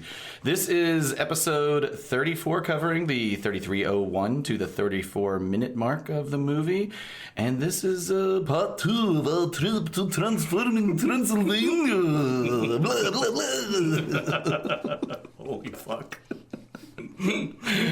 I'm your host, Aaron. I'm here with these guys. I am No. I'm gonna do. I'm Ravendus Ryan. I don't know. I was trying to do a garbage pail idea, like a garbage pail kid name. Raunchy Ryan. There we go. And I'm Crusty Caleb. Excellent. There was an iron or a patch. No, what do they call Garbage it? pail. Garbage pail kid called Iron Jaw Aaron. So I'll just be that. That's a really lazy name. Yeah. It is. What is the most disturbing, barbaric, sadistic method you can think of to murder a Transformer? This being our Halloween episode. Wow, what a question. I just, when I think of horrible things like that, I think it was in the comics that Prime's head was just, several times if I'm not mistaken, Prime's head was just kept in like a stasis, like wires running to it. In fact, I think that might be some of the earliest issues where Spike had to save him. That seems pretty horrible, just to keep ahead. Oh yeah, because also Shockwave keeps Megatron like tied up and weak in the same kind of thing. I'll agree with you. During that sequence in the comics, Shockwave, he had bust in while the Autobots and Decepticons were in the middle of a battle. The Autobots were about to win because Sparkplug and Buster had tainted the Decepticons' fuel. They'd poisoned their fuel. Yes. And They soured the milk. That's right. So the Autobots were about to win, and then Shockwave busted in and wiped them all out. Incapacitated everyone. And he was hanging the Autobots. They were hung up like in a on meat like locker. hooks upside down. Yeah, that's right. It was pretty what gruesome. a horrible issue. Caleb, should I assume you don't have any commentary? What would you assume? Or you could just make up. What's the most sadistic way to kill a Transformer? Well, first of all, Sorry, I apologize. Let's why would you pretend I didn't say assume I that. not have Let's go anything? back in time. And B, why would you assume I would make something up? And C, how am I not making something up in this situation? Well, that was actually the task, What? to make something up. But Yes. we're just referring to things So that what you actually got? happened. Oh, I have a very clear method of torture. Okay. I would definitely tie them down to a chair and subject them in the voice of Wheelie to listening to the novel in its entirety of Pynchon's Gravity Rainbow. Oh, I don't know what that is. Well, I have that book. I haven't read it yet. Somebody bought it for me. Was it Caleb? so fuck you guys. Okay, great. Great. Also, the smelting pool is. Oh, yeah, that's is pretty horrible. It's a fairly quick death, I would horrific, imagine. but still horrific Yeah, for a mel- viewer. The melting. All right, last episode recap. Galvatron and his galvanized grave gang are gone, gaming for glory on their globe of gravel and gears. That was amazing. All right, I got one more, guys. That's only part of what happened. Oh God. Starscream is deemed lead, but a distant redeemed fiend schemes to intervene and seize the team, reigns supreme, and Reem screams preconceived dreams of self-esteem. I'm impressed. Good job. That was really good. All right, that's Well done. Thank you guys. I appreciate your support. So at this point, at 3301, Cyclonus plows into the ceremony. We It's see pretty cool. Like, Yeah. just going through the troops. We see Constructicon, Soundwave, Conehead, and Secticons. They're all diving out of the way. And we zoom in on Starscream, and this is a very cool sequence here at 3303 to about 5, I guess, because and it reminds me of Call of the Primitives a little bit. But the way Starscream says, "Who disrupts my coronation?" and the way they zoom in, while the foreground and the way the background play against each other is a pretty it's cool. It's like a technique. kind of a modified push-pull or parallax scrolling kind There of you thing. go. It's cool. Yep. So Who disrupts my coronation? I know my No. voice doesn't sound anything like him, but I still Sounds like exactly it. like him. It's in take the it. spirit of. We'll take it. Cyclonus pulls up to the stage, and the cockpit opens. Which, Now- at 3306, where it does open, it makes a sound that I think may be a Star Trek door sound. Which 100% does show up later in the movie. So I don't. So I there haven't is- been able there to is- verify that's what it is, but it's what it sounds like. But there's evidence of it actually happening later. It does So it's a 100% good happen chance later. that this is the case. which part? I believe actually it's when Hot Rod activates or deactivates the lightsaber he's fighting that droid with. Do you think the animators or the Foley people were aware of the irony of that, and that you do have a character portrayed by Leonard Nimoy coming out of a transitioning from one space to another with that sound effect, which he did hundreds of times in the Star Trek episodes? I don't know. I would imagine. Well, that's the question. Is like, were If the they voice don't- actors like clued in before they. Well, that I don't think It could have been a joke done afterwards. I don't think he was Maybe it's an clued in on it, joke. but it's probably just coincidence. I don't know. Yeah, probably right. But it's a cool coincidence. Again, more pictures of these cool statues. Like the guy, we're looking at 3307. The guy second from the end on the right is like kind of hunched over. I just kind of dig his The whole aesthetic. All of them are really well One of them designed. is like that. They are so round like that. Yeah. That one back. He was like a. I don't know. Just I love my energon chips. it was good for like. Honestly, I think, and we're paused at 3307 for the listener, the character whose head is kind of cut off, but in the upper right, I feel like that is kind of Scourge's body as I'm... let me pull this toy out, sorry. I was gonna make a comment on how the big round guy is kind of like was he a trash man or but Alienates people. none of that comes across really very funny. It was just stupid. What is he, a garbage person? Caleb's going to be the person with low self-esteem texting next week. Yeah. So, I don't know. Well, maybe I'm off base. I don't know. Well, you got to base the masterpiece I think on that- the animation. We're trying to compare the X-Transbot's Andrus to the animation model of this statue in the upper right hand. I don't know. Maybe it'd be better to look at an animation model, but that's still a cool His toy. torso looks similar, and maybe the thighs. Well, and also I'm looking at look at the arms and the roundness there and the. Okay, so maybe not really as I'm looking at it here, but okay, whatever. Yep. It was an important point. Nope. Cyclonus pulls up to the stage. The cockpit opens. Galvatron launches into the sky. The shot lifts to a head-on, or shifts, I should say, rather, to a head-on view of the two of them approaching the stage of the Hall of Heroes, and the remaining Decepticons are kind of sticking to the background. They seem like they're many, many yards away from the action. They're distancing themselves. I think they're maybe a little scared from the dramatic entrance there, but we already talked a little bit about the statues in the last episode, but I think it's worth noting again that the connections to your script, Ryan, on our script deviations seem very evident to me, and Yeah. how those things look designed already for as post-reformatted Unicron They type do, characters. yeah. They look amazing. Starscream asks the question, who disrupts my coronation? And Galvatron has an answer. I do. Yeah. Me. And then, this is bad comedy. And then Starscream says, Megatron, is that you? At 3313. And I'm like, He looks very frightened when he says that as well. He looks like he looks visibly and sounds audibly frightened. which is funny, that's mirrored later. I watched a lot of Starscream Ghost stuff. That's mirrored later in one of the episodes where Galvatron, whenever Starscream has possessed Cyclonus, he says, Starscream! And then, for whatever reason, shoots Cyclonus as Starscream comes out of his body, and is like, fix Cyclonus. I know that it would... He's like, you know that wouldn't work, but he's- Cyclonus must have been bewitched by Starscream. No, he seems to know it immediately. It's weird. Anyway, but that's mirrored of the same kind of fear. But then, okay, so Starscream says, Megatron, is that you? He looks and sounds nothing like Megatron. Why do you think this? Because they both have arm cannons. Perhaps. I mean, there's another Decepticon who has an arm cannon. One of the Stunticons? Swindle from the Combaticons. Combaticons. So he would be like, He's just confused by anybody who has a gun on his arm. Maybe the aura. There's an aura to him that seems Megatronian. I don't know, but either way, Galvatron steps into frame. He says, "Here's a hint." He transforms into a glorious space I thought he cannon. said, is it? no, here's a hint. He says, here's a hint? Here's a hint. here's a Oh, hint. wow. My whole life I've thought he says, is it? Like, is it, question mark, exclamation, I'll show you. That's even more sarcastic than "here's a hint."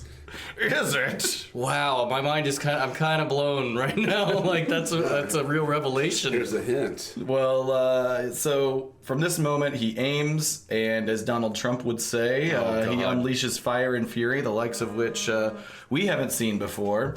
And it's an awesome sequence, of course. He takes the shot, and then around 3318, the camera angle shifts to behind Galvatron's cannon mode, and the beam kind of finishes its emission on Starscream. And Starscream is really glowing bright purple. The Coneheads and Astro Train just bail. They just kind of take off. They get out. They get the fuck out of there. And what commences next is it's so awesome. What I thought was maybe the most horrifying death scene, but our Twitter poll of a scientific audience size of 7 users thought that the Autobot shuttle attack was more horrifying, but I find this to be more horrifying, I think. Well, it's spectacular. It is, and also, but I think the difference is there's not the emotional impact. Like, surely Starscream is many people's favorite, but does anybody care? Like, and they all know he's got it coming. Yeah, does anybody feel a way about Starscream dying? I don't think so. This is probably the most detail I've seen, like on a face, because you can even see. Looking at 3320. They do a lot of work. Very close. It's a nice close up. You don't see a lot of shots this close on a Transformer. He appears to have sergeant stripes on his cheek there. It's what I have referred to in other episodes as greeble. Greeble. Greeble. I maintain is a word that you've created. Nope. He is also kind of monochromatic. Well, he's not. He's duochromatic, I guess. He's kind of got this yellowish pale and purple. And I don't know. It's amazing. We can gush over this for the next. I guess it's flashing, but. I'll also say, is this the only permanent Decepticon death in the movie? I mean, if you want to call it permanent. Permanent in quotes, he comes back as a ghost, but. So the only Decepticon that's killed in the movie is killed by another Decepticon.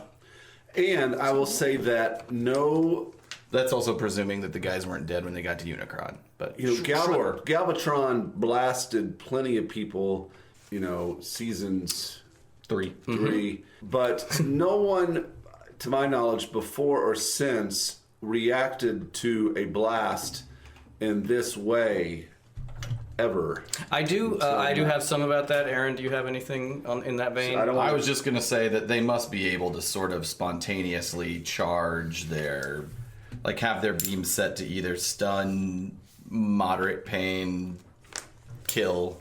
Well, so what would this setting be? Just utterly decimate. But in a not use that all the time? in a specific way, like he doesn't get blown back by the concussion of the force. He gets hit and kind of like then he turns monochromatic and disintegrates. He disintegrates. Crumbles. There is it's like there's an episode of Star Trek: The Next Generation where there's a disruptor. I think it's a Romulan disruptor, maybe, that's made specifically does this, makes you disintegrate, but in a super painful way. It's the one where Data gets trapped by the Collector. Anyway, I actually did go kind of deep dive on why. And the reason is just because movie and TV, but why Galvatron's blasts are so variable. Megatron's were too. Sure, yeah. And this is all from the TF Wiki. In later episodes, Galvatron, he blows up small planets. He takes out a Mega Supreme with one shot. But there's one episode, 5 Faces of Darkness Part 5, where he, in cannon mode, like this, hits Ultra Magnus in a direct hit. And Ultra Magnus seems to have very few ill effects. They try to kind of clean it up in the Marvel Comics bio by saying Galvatron had nearly limitless power from Unicron.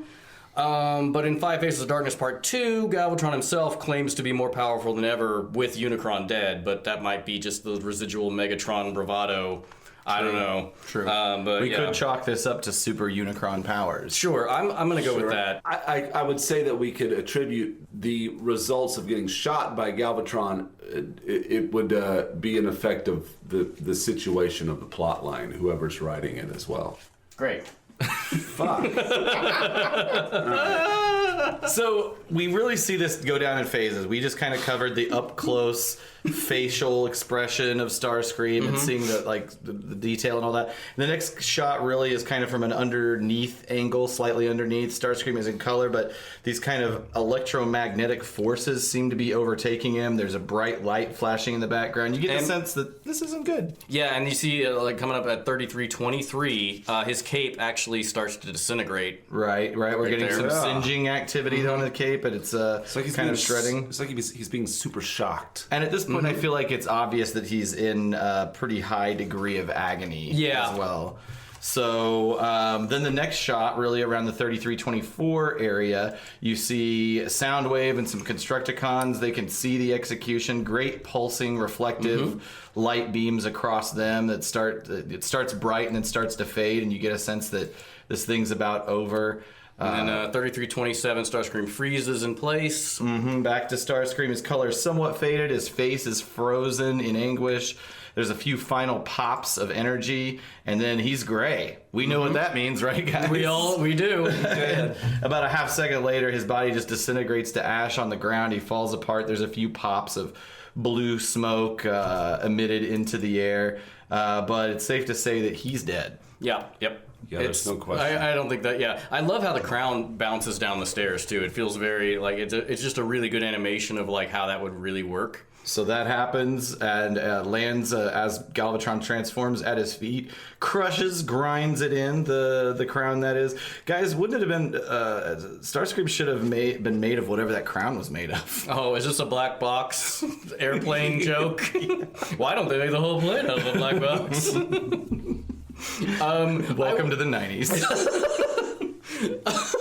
I will say that being a cannon is a way better alt mode than a pistol. He upgraded in a lot of ways, like Megatron to Galvatron. Sure. Well, from this point forward, they stopped creating things that had sort of size, scaling sort of issues. Except Cyclonus. Well, I mean, there still were size scaling issues, but it didn't have to be like a tape player, or a cassette, or yeah, exactly. Whatever. So once Galvatron crushes that crown, he looks back at the Decepticons and asks if anyone will attempt to fill his shoes. To which Rumble speaks up. What'd he say his name was? Galvatron. Lifts his fist in the air in triumph. The crowd says, "Long live Galvatron." The camera zooms away from the crowd into space, and we get a glimpse before the minute ends here of two of Cybertron's moon bases, and just it seeming like a mile or two shy of those, we're going to see Unicron approaching. I mean, also, it's like, that's true, they're really close.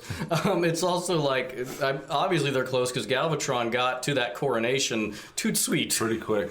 I do also, this is again just a more Soundwave off-brand, and maybe he is just this guy who's like, whomever is in charge, I'm down. But he immediately is down for Galvatron. The Decepticons in general are just a real might makes right group of like, whoever can be the strongest will follow. But nobody was going to challenge Galvatron. I mean, I guess you did just see Starscream get murdered. Yeah, but in a very specific way. Everybody else had to kind of fight. I don't know if Starscream just stood out of the way of that fight on the shuttle or what. You didn't really see him. No, it's true. He didn't. He was just. I'll let these fools rough each other up, and then I'll come in and take control. Let's see how this plays out. So that's the end of our minute, guys. I don't have any voice actors. Hello, ladies and gentlemen, and welcome to the Shadow Realm Countdown, where it's not a countdown, and I'm being forced to do this. Today, we have another resident of the pit that dare not speak its name, the Decepticon, Starscream. Welcome, Starscream, and thank you for joining us today. Where am I? I hate to break it to you, pal, but you've shuffled off that mortal coil and joined the choir infinite. Well, what do you mean? Speak plainly, pathetic human. Galvatron punched your e-ticket.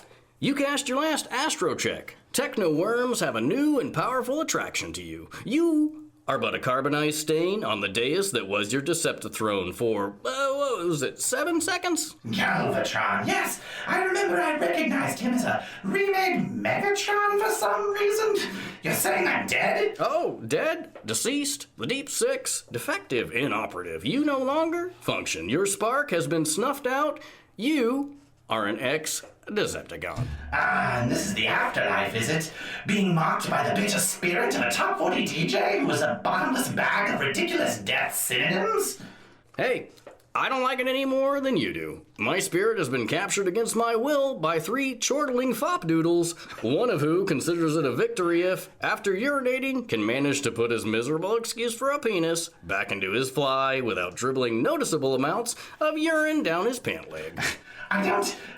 this is unbefitting of a warrior of my caliber. I am Starscream, the most feared secret of all the Decepticon ranks.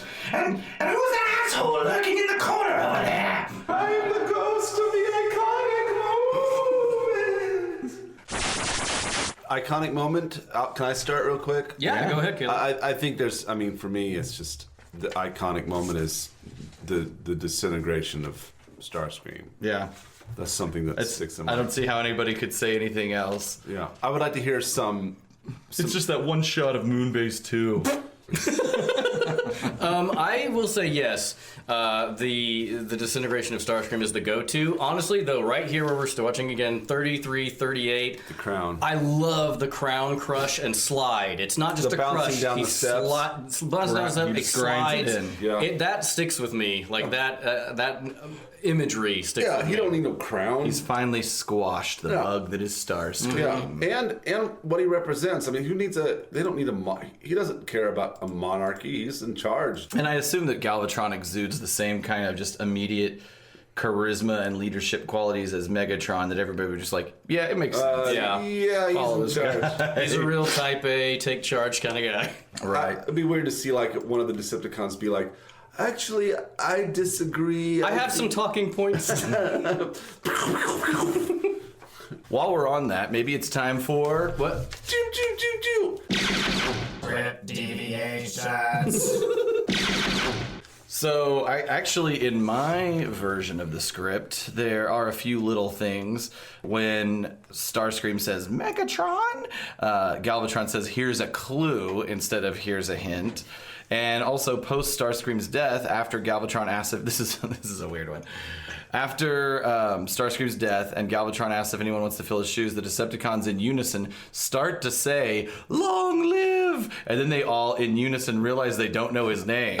And Oh, really? Somebody in the crowd who's not really named says, "What'd he say his name was?" And then somebody else in the crowd says, "He didn't." And then Galvatron says, "Galvatron." What a stupid bit. And then the pulled that one Decepticons out. say, "Long live That is Galvatron" in ridiculous. unison. They pull that one out. They kind of stretch that one out. It's much better the other way That's around. God, what were they writing for the Big Bang Theory? That's a terrible, little bit. That Well, like all of them simultaneously are like, long live.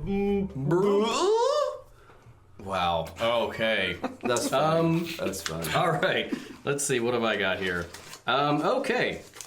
So we are, just a recap for the last one, it's very similar. Galvatron and his forces come into the Hall of Heroes. It's still the same kind of coronation thing, and it ends with a bright light and somebody, streaming in. And so here we're on Galvatron and his forces. They descend into the Hall of Heroes, and Galvatron moves out to confront Starscream. Starscream says, "How dare you disrupt my crowning? I shall..." Looks closely. "You look vaguely familiar. Something about you reminds me of Megatron?" Galvatron says, "There is no Megatron. I am Galvatron and I rule." Starscream, "You rule nothing. I, Starscream, am supreme on this planet. I alone." And he blanches and reacts, which is like, whatever. His POV on Galvatron is Galvatron draws a blaster and levels it at Starscream, firing a huge burst. What are you talking about? I'm once again, good move on the final product is that he transforms into his cannon form. Which is weird, because this script, I guess he doesn't describe what Galvatron really looks like, but Megatron had an arm cannon. Yes. Wouldn't you assume that Galvatron would have an arm cannon? So Yes. pulling out a blaster is very strange. Maybe it's the same blaster that killed Prime. I mean... Yeah, maybe so. Okay, so as the blast disintegrates Starscream and his smithereens retain his shape and terrified expression for an instant, which we see in a minute, then they fall away. I mean, why not say crumble? And dissolve, leaving only a burnt spot on the floor where Starscream had been standing. Galvatron confronts other Decepticons boastfully. "Does anyone else question my authority?" And we pan for their reaction as they ponder for a brief beat, exchanging looks. Dirge says, "All hail Galvatron!" And then they all say, "Hail Galvatron, hail!" Galvatron swaggers onto the raised platform on which King Starscream had been standing, taking cheers of Decepticons for a beat, and then raises hands abruptly, getting instant silence and shouts, "Prepare an offering of energy for Ingester." Whoa, okay. Yeah. Okay. Good. We're nice and off the rails. Yep, we're back into it, and that's where that minute ends. I was getting worried for a second that There's your gonna version be- was going to be kind of too normal. Nope. Excellent. Ingester's going to show up and be like, "From now on, call me Unicron." Do they refer to him as Unicron at all yet? It's I think they do. I think So he has two names? He However, does. but It's both. The back of Unicron's hand has a particular kind of attraction to Galvatron. Got a hairy palm. And it's like Ingester, and it's like, I guess he's so goddamn big that whoever wrote that was like, we will just worship the palm of his hand. Interesting. I like it. I'm glad it didn't make it into the movie, but it's fun to talk about. There's Ingester in the wiki. It seems like Unicron is the planet, Ingester seems to be the robot. You would think it would be Roman. the other way around. You would One would consider the imagine. planet to be called Ingester, and Unicron, the transformed version, to be Unicron. Oh, so I guess in some... Unicron, the planet, Ingester, Unicron transform. Well, I'll be goddamned. There it is right there. Yeah, and then like apparently at the end they're revealed to be one and the same. So I don't know if they. Interesting. Wow. Okay. So we could have done this a little bit earlier, but we've introduced some new characters here, and I just kind of went down a rabbit hole on the TF Wiki and other things of how they introduced new characters and like how heavy-handed Hasbro was with forcing. Both the comics and the TV show to introduce new characters in a specific way. Like, they forced the writers to do, like, huge info dumps of characters awkwardly. And then on the flip side, you couldn't use characters whose toys weren't selling well. Like, in the first issue of the G1 comic, 28 characters appeared and introduced themselves. Like, just said who they were and what they do. Right. And then I remember that. yeah, I actually have. I'm going to show you guys a picture in just a second. In 1987, the Headmaster Target Master limited series run, 60 new characters are introduced in 4 issues. Those comics are 22 pages per issue. Is it just a comic full of intros? I will show you. Yeah, a lot. Actually, a great amount of it is. And I'm going to put this up on the website and social media, but I'll show you my God. what this is from the first issue of Transformers comic. The Decepticons introducing themselves. It's all just speech boxes. Right. It's really heavy-handed. Right. So Oh, it's the worst. Ryan's just posted this, and it's just a single image of a handful of Transformers surrounded by text boxes, and it's introductions. And I, Frenzy, will shatter our opponents. Equilibrium using high-pitched sound waves. I will not cease until every Autobot is slain. And you, Soundwave? I will monitor transmissions and read Autobot electrical impulses and learn their plan even It's just all about Yep. intros. Yeah, They're yeah. just standing there. How boring would that be? I'd be mean- like, yeah, get on with it. Let's just go it's do crazy. it. It's crazy. And I like how saying- this is your shot to introduce yourselves. Now we just assume we know you from here on out. And you're saying that you think that the writers were encouraged or like more than encouraged to do this from, like, say, From Hasbro. Because the comic and the TV show were made to sell toys, so they're like, here's what we want you to do, and this is what you do. Well, the person who wrote this page is essentially the person who created it's Bob Budiansky, and he created all of their profiles. So, I mean, you got to do something. You can't slowly nowadays they would probably slowly introduce the characters over time. Yeah. They didn't even have these even weren't like very good pictorial introductions of these Transformers, because the coloring is very simple because of the comic printing. They're in the distance. You're not really getting a good look at these. It is limited by the printing abilities of Yes. the time. Soundwave is not even what I would consider purple. He's burgundy. Yeah, they hadn't quite settled on colors, and also when we talked about Rumble and Frenzy, the comic kind of tended to flip Rumble and Frenzy's color scheme versus what the color. Is this for example, Soundwave's debut in the comic. This is all the first comic. Oh wow! So they're just putting them all in. All right, so this The Autobot version of this is even worse. It's even worse, because yeah. there were way more Autobots in the introductory lineup than there were Decepticons. And I recall, like, you've got Ratchet and Ironhide, and they're introducing themselves, but their image on the page is that of the toy, Yeah. and it's that shitty toy. It looks version, ridiculous. Which it wasn't long before the comic kind of caught on to what the cartoon was doing and used those models, but it's the shitty sled type With no heads. Right. But interestingly enough, this is the first comic book introduction of a lot of these characters. Soundwave being one of them. Is this Starscream's first on? It's all their first introductions because it's the first issue. That's actually pretty fascinating, then. Okay. Do you guys have? Do either one of you have this actual comic? No, I think the first one I have is number 5, maybe, which is the one with Shockwave. That's my favorite cover of any of the comics, with Shockwave, where he's standing and it's a painting and it says the Transformers are all dead. Yeah. I was gonna say, I thought I had a digital version of it. I did a bunch of pirating of old Transformer comics, but I've gotten rid of them. I'm up to issue 221 of the UK comics. The UK version was even worse. Like the UK, they would just straight up in the book tell you to buy the toys. Buy the toys, or we can't write anymore. Go to your mom's wallet, take out her money. But- It's a real soupy sales situation. But instead of saying a couple of dollars, they'd say like a couple of quid. Things are different.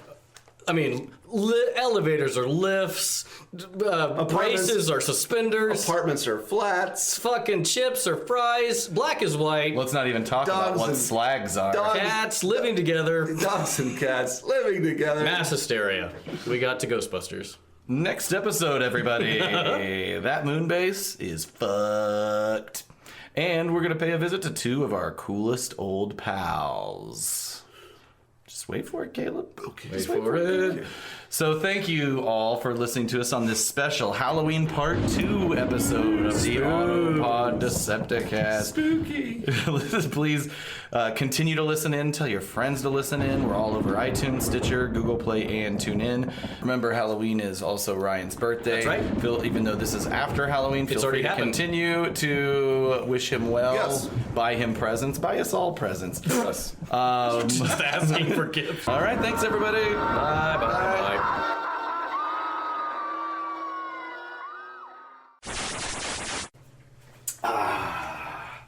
I've got a cup of coffee, a water, a little bit of rum, and that beer. Megatron must be stopped, no matter the cost. Cybertron! Hello, ladies and gentlemen. This is the Autopod Decepticast, where, we do this minute-by-minute thing. Transformers the movie? You get it. You've been around. You know what's happening. Episode 37, covering the 36:01 to 37-minute mark. And if you're a long-time listener, never-time caller, then you know that I'm your host, Aaron. And as always, I have my 2 egghead, just total dorkball pocket protector wearing, with their broken glasses and a bit of masking tape upon the bridge, my co-hosts. I'm Ryan. Indubitably, I'm Caleb. Guys, who is the biggest dweebo of the Transformers world? Which member of the universe would you like to shove into a locker or give a swirly? Listen, first of all, I cannot co-sign this bullying even. I would totally shove Perceptor and But my answer is also Perceptor. Come on, guys. and I would. What about Wheelie? I'd swirly wheelie. Swirly wheelie. Yeah, I'd give him a swirly. And an Energon toilet. Wait, that wouldn't work. Because you drink it. Well, you drink Very water. Friedmanian. Of course, there's an Energon. I'd toilet. give Wheeljack a wedgie. He's not as much of an egghead. He's kind of like, he's more like an auto mechanic. He's kind of He's an blue collar. engineer. That's right? true, because He's pretty good with the mechanics. The brains on his creations, not so. Why did you give him tiny brains? And, you know, dinosaurs, they got tiny brains. So this is a bit of a cheat, but I did not say Transformer, I said Transformers Universe. So I'm going to say Primacron from the Call of the Primitives. I hate that guy. Yeah. So much. He's a real fucking loser. And by the way, happy Thanksgiving, everyone. Oh, is this our Thanksgiving podcast? Is it? This is coming out on the 26th, right? Okay. I hope you had a happy Yes. Thanksgiving. Hope you're enjoying the leftovers of Bomb-ass turkey cranberry sandwich. and like that eating on that Autopod Decepticrust. God damn. Okay, that's gold, baby. It is gold. On that note, we can't make any more comments on that. That's the best.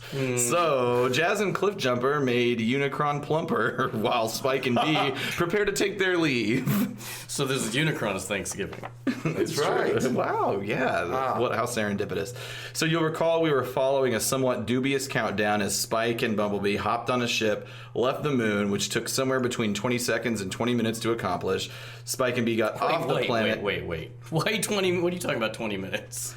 Because there's no way they could have really done that in 20 seconds. They did. I'd say 20 minutes. There's no way. I can't walk from here to this door in 20 seconds. Yeah, but you're morbidly obese. Yeah, and you're lazy. And you're easily distracted. And you suck all the way. Wow, the roasts are over. Oh, yeah, sorry. But yeah, I mean, it's 20 seconds. But yeah, you're right. Logistically, it's ridiculous. But yeah, anyway, I'm sorry. Go ahead. Spike and B got off the planet. The counter got down to about 2 whatevers, and that's where we pick up.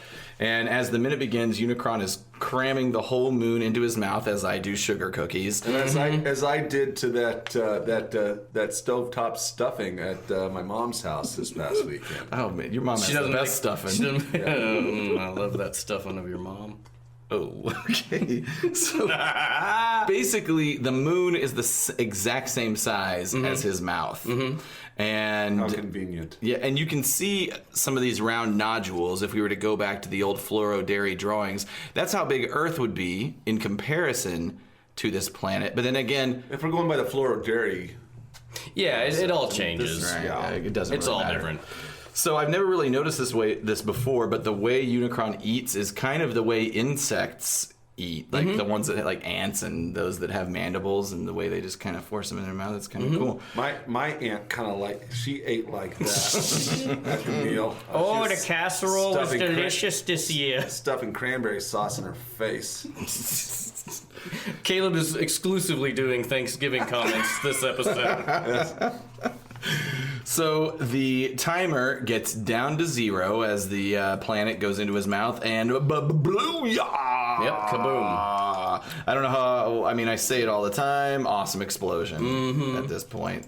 And the force of the explosion, the force of the blast, causes the ship to kind of flip and tumble into space. We see B knocked around a little bit. Spike maintains control. B recovers. And they kick off the most premature celebration of all time. High five. Yep. Let's all high five. Well, that was terrible. awkward. God. It's You hard to can't do a high five in a triad. three-way The high Ninja five. Turtles could 4-way high five. Why can't we 3-way high Let's try five? it again. Oh, That's the sound that makes. that was me hitting the thing. So Okay. Anyway, they look towards their monitor. They're a little And then- confused.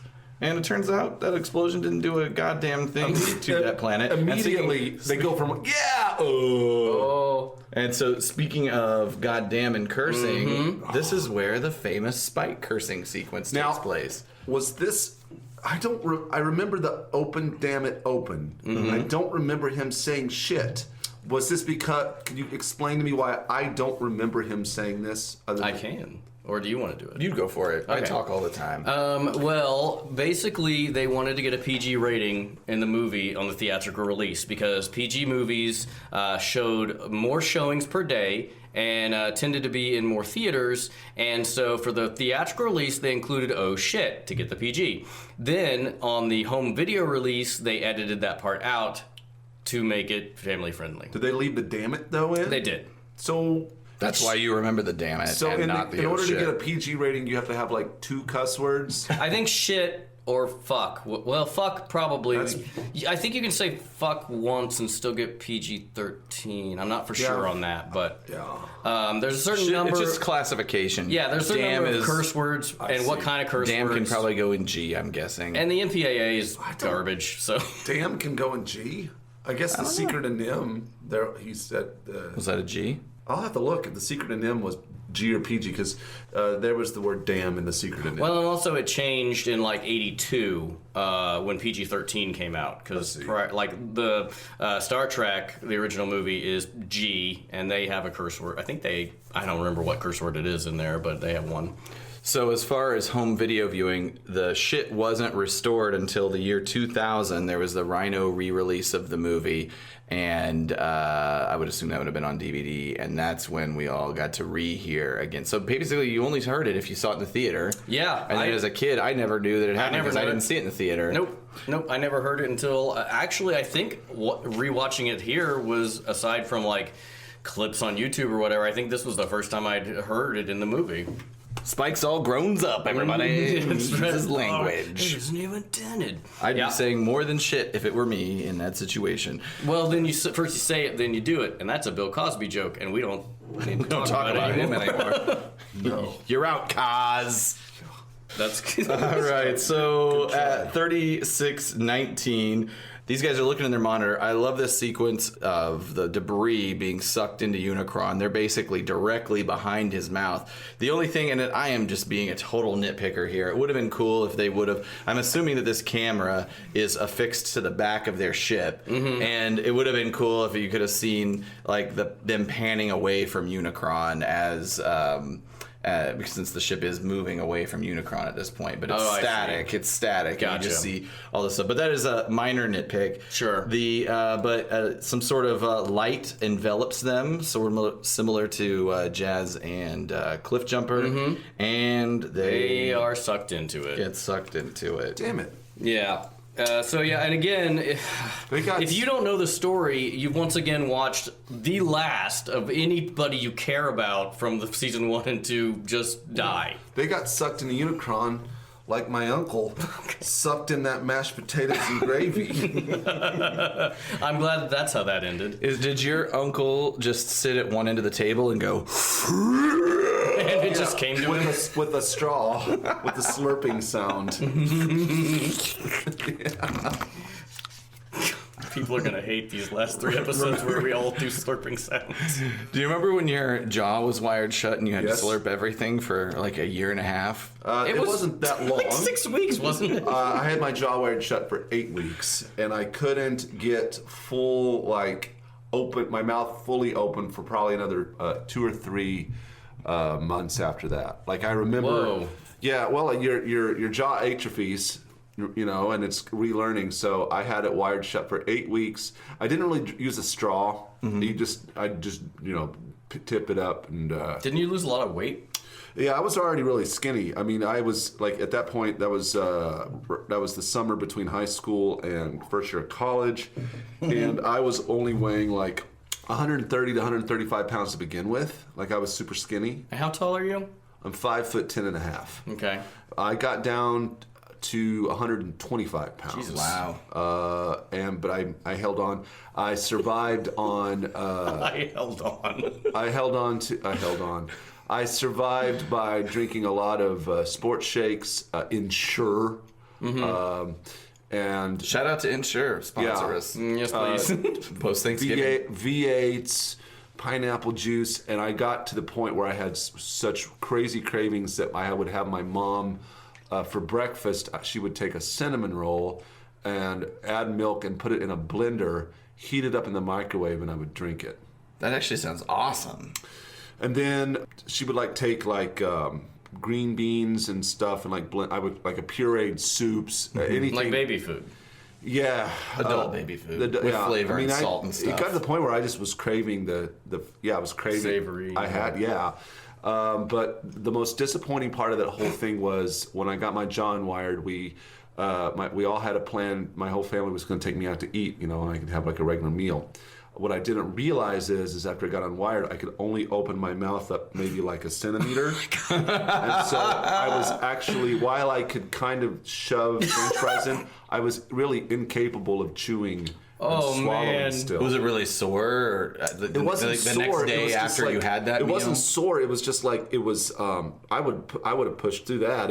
It was physically like stiff. Like you could only open your mouth so far. And it wasn't flexible. You would hit this basically resistance. the muscles hadn't been used. For... So I had a... But was it sore the next day after you tried to use those muscles again and eat it? It was like that evening. Oh, really? After getting unwired. Gotcha. And I was so bummed out. And so over the next few weeks, I had a tongue depressor, like one of the wooden, and I would wedge it in there and like work on expanding my jaw and just working at it until it finally got back to normal. Wow. But that took a while to actually get back there. My favorite part of your telling of this experience is you had to start college. Oh yeah, I was supposed to get the surgery in June. And why did you need to have this done? I had I was developing a bad underbite, and it was developing TMJ, and so it was I wasn't injured or anything. It was corrective surgery to improve my bite. And also to get my chin defined better. So I guess it was slightly cosmetic. I can see that chin. Yeah, there was no. I mean, I barely have a chin now, but I had zero chin then. So I was supposed to get the surgery in June. That would allow me to get it wired and get the wires off before I started my freshman year of college. What happened was my surgeon. You can't eat pussy with your jaw wired shut. Well, you can. It's just with lips. And not to mention there's metal in your mouth. That's true. Because in order to get your jaw wired shut, you had to get braces. Oh, God. So I had braces again. I had them when I was younger, and I had to get them again for them to wire it shut. Jesus. So he herniated a disc in his back, which postponed... Your doctor? Yes. Okay. So it postponed the surgery to a week before college started. So I got the surgery. And you heard that in your head, were you like, oh, shit. I mean, did immediately that means I'm going to be in college. Yeah. So I got the surgery, and it was a big surgery. Like I was put under and out. You were in general anesthesia? Yeah, I got put under. I mean, because they had to take my bottom jaw and cut it, like remove it from the rest of my jaw. They also took the top. It's not a jaw, but the top teeth. And they separated it out too. Jesus. And moved it forward. So if you see an X-ray of me, I've got metal screws here, up above, and around my chin here. Okay, I have metal screws all in my face. Like a headmaster, part man, part machine. And they did all of the surgery through my mouth. When you go through a metal detector, does it go off? No, surgical steel doesn't. I'm trying to picture. So did they have to stretch your just lips? Oh yeah, I was like all kinds of crazy fucked. shit. I was bruised and fucked. I came to the next day. I was on a lot of drugs. I was in the hospital for 3 days. Jesus. I was in the hospital for 3 days, so I'm all swollen. And I start college then like 4 or 5 days later. Oh my God. And that's horrifying. So I would on painkillers. So my lunches. I didn't take my painkillers. But then I would eat my lunches out in my truck in the parking lot, which my lunches, I'd drink my can of pineapple juice. But I remember that first day, they'd be calling, do roll call and, or tell us about yourself. And I remember this first What college class, does tell you about me? This first class was like, it was Drury. It was a liberal arts college. It was a lot smaller than SMS. And so I remember there's please tell somebody. I'll be like, my name is Caleb Corner, and I'm from Nixon. And I remember this one asshole said, "Speak up!" And I said, "I can't speak up. My jaw is wired shut. I can't speak." So basically, you delivered all your lines like Billy Zane from Titanic. In that movie, he's just I put the necklace in the jacket, I put the jacket on her. Billy Zane did a lot better than I did. Okay, yeah. So anyway, that was my So the teacher didn't even try and bail you out. The teacher was like, "Oh, I'm sure I'm romantic. I'm sure I'm exaggerating it, but there was a couple of times I remember where I had Caleb, what do you think about history in the 1600s? I got to the point where I was really good at speaking with my jaw. But you're like 4 days in at this point. The first couple of days, like I had to explain to people. And you're sore as shit, I'm sure. My jaw is wired shut. My jaw is wired shut. And that was my introduction to college. But then by the second semester it was fine. And but yeah, I was a skinny guy. I was skinny up until I started working for a pizza place, and then I put on a little weight, and then I had kids and. I have eaten a whole pizza this afternoon. Now I weigh around 200 pounds, and I'm trying. Is that true? I weigh 200 pounds. You don't look like it. Thank you. I'm trying to lose about 20 pounds. Do I look like I weigh? I would. I mean, you just look bulky. You weigh more than 200 pounds? Oh yeah. You look bulkier than Caleb. I'm probably heavier. I've been a shitty exerciser ever since I had my Achilles injury. So I'm at my heaviest, I think, of my entire life right now. I am too. I've also been lifting weights for the past 6 months. Ladies and gentlemen, Caleb's arms are jacked. Well, they're not where they were 2 weeks ago. I haven't worked out for a couple weeks, but I need to work on this. I know. The only way to work that out is to eat kale. Eat kale and stop drinking beer. And that's what I had for Thanksgiving is kale. Everybody's just chomping on pumpkin pie. Yeah. What am I saying? I put on 5 pounds over the weekend from eating all those sweet potatoes. The average you put on during the holidays is only 1 pound, but generally people don't lose it, so it builds up over time. Well, shit. Such as Spike says. Oh shit! Oh shit! What a great transition. Sorry, Ryan, we're not going to go to whatever you were going to say a second ago. That's fine. Wait. I know exactly. We're paused at 36:27. Wait a minute. Galvatron is looking. It looks like Unicron's kind of facing Cybertron. And what do we see in the distance? I guess that's Moonbase 3. It is. And I went down the Transformers wiki last night. There are apparently 4 moons. And, oh really? Yeah. In the comics they're named. I didn't write down their names, but according to the Transformers wiki, there are at least 4 moons. I don't think that's in the movie. Right. But in the movie specifically, the very first voiceover, you hear that guy whose name I can't remember, even though we did a feature on him. He says Cybertron's 2 moons. But no, he says on 2 of Cybertron's moons. All right, that's different. Okay, well, so you're right. Maybe it's unknown how many moons, but here's what I think it is. Well, Ryan says 4, so I guess that sounds 4. Well, that's a Transformers wiki. But remember, you might recall last episode that in my version of the script, Unicron eats 1 moon, and then Galvatron says what he's actually saying right here, right now at 26:28 in the movie. 36:28, I apologize. He says, Cybertron and all its moons belong to me. That's right. So in my version of the script, he actually says that in between the 2 moon eatings. And so what I'm wondering is if this sequence, if that's supposed to be Moonbase 2, and it's like an animation error based on an older version of the script or something, or a continuity problem. Like right. They planned on putting this one in between. Exactly. I mean, because why else would you don't need to put that moon there? That's true. Why would you animate that? So I think that? maybe they were planning on like in your draft. They were going to put this particular animated sequence in between, but they decided not to. And they decided not to for whatever reason. And actually, we'll get into it in my script deviations, but there's some weird stuff going on at this part in mine. But they should have just got rid of that moon. They should have erased that moon out of this. Can they do that for the newer editions? Just clean up the continuity, like George Lucas style.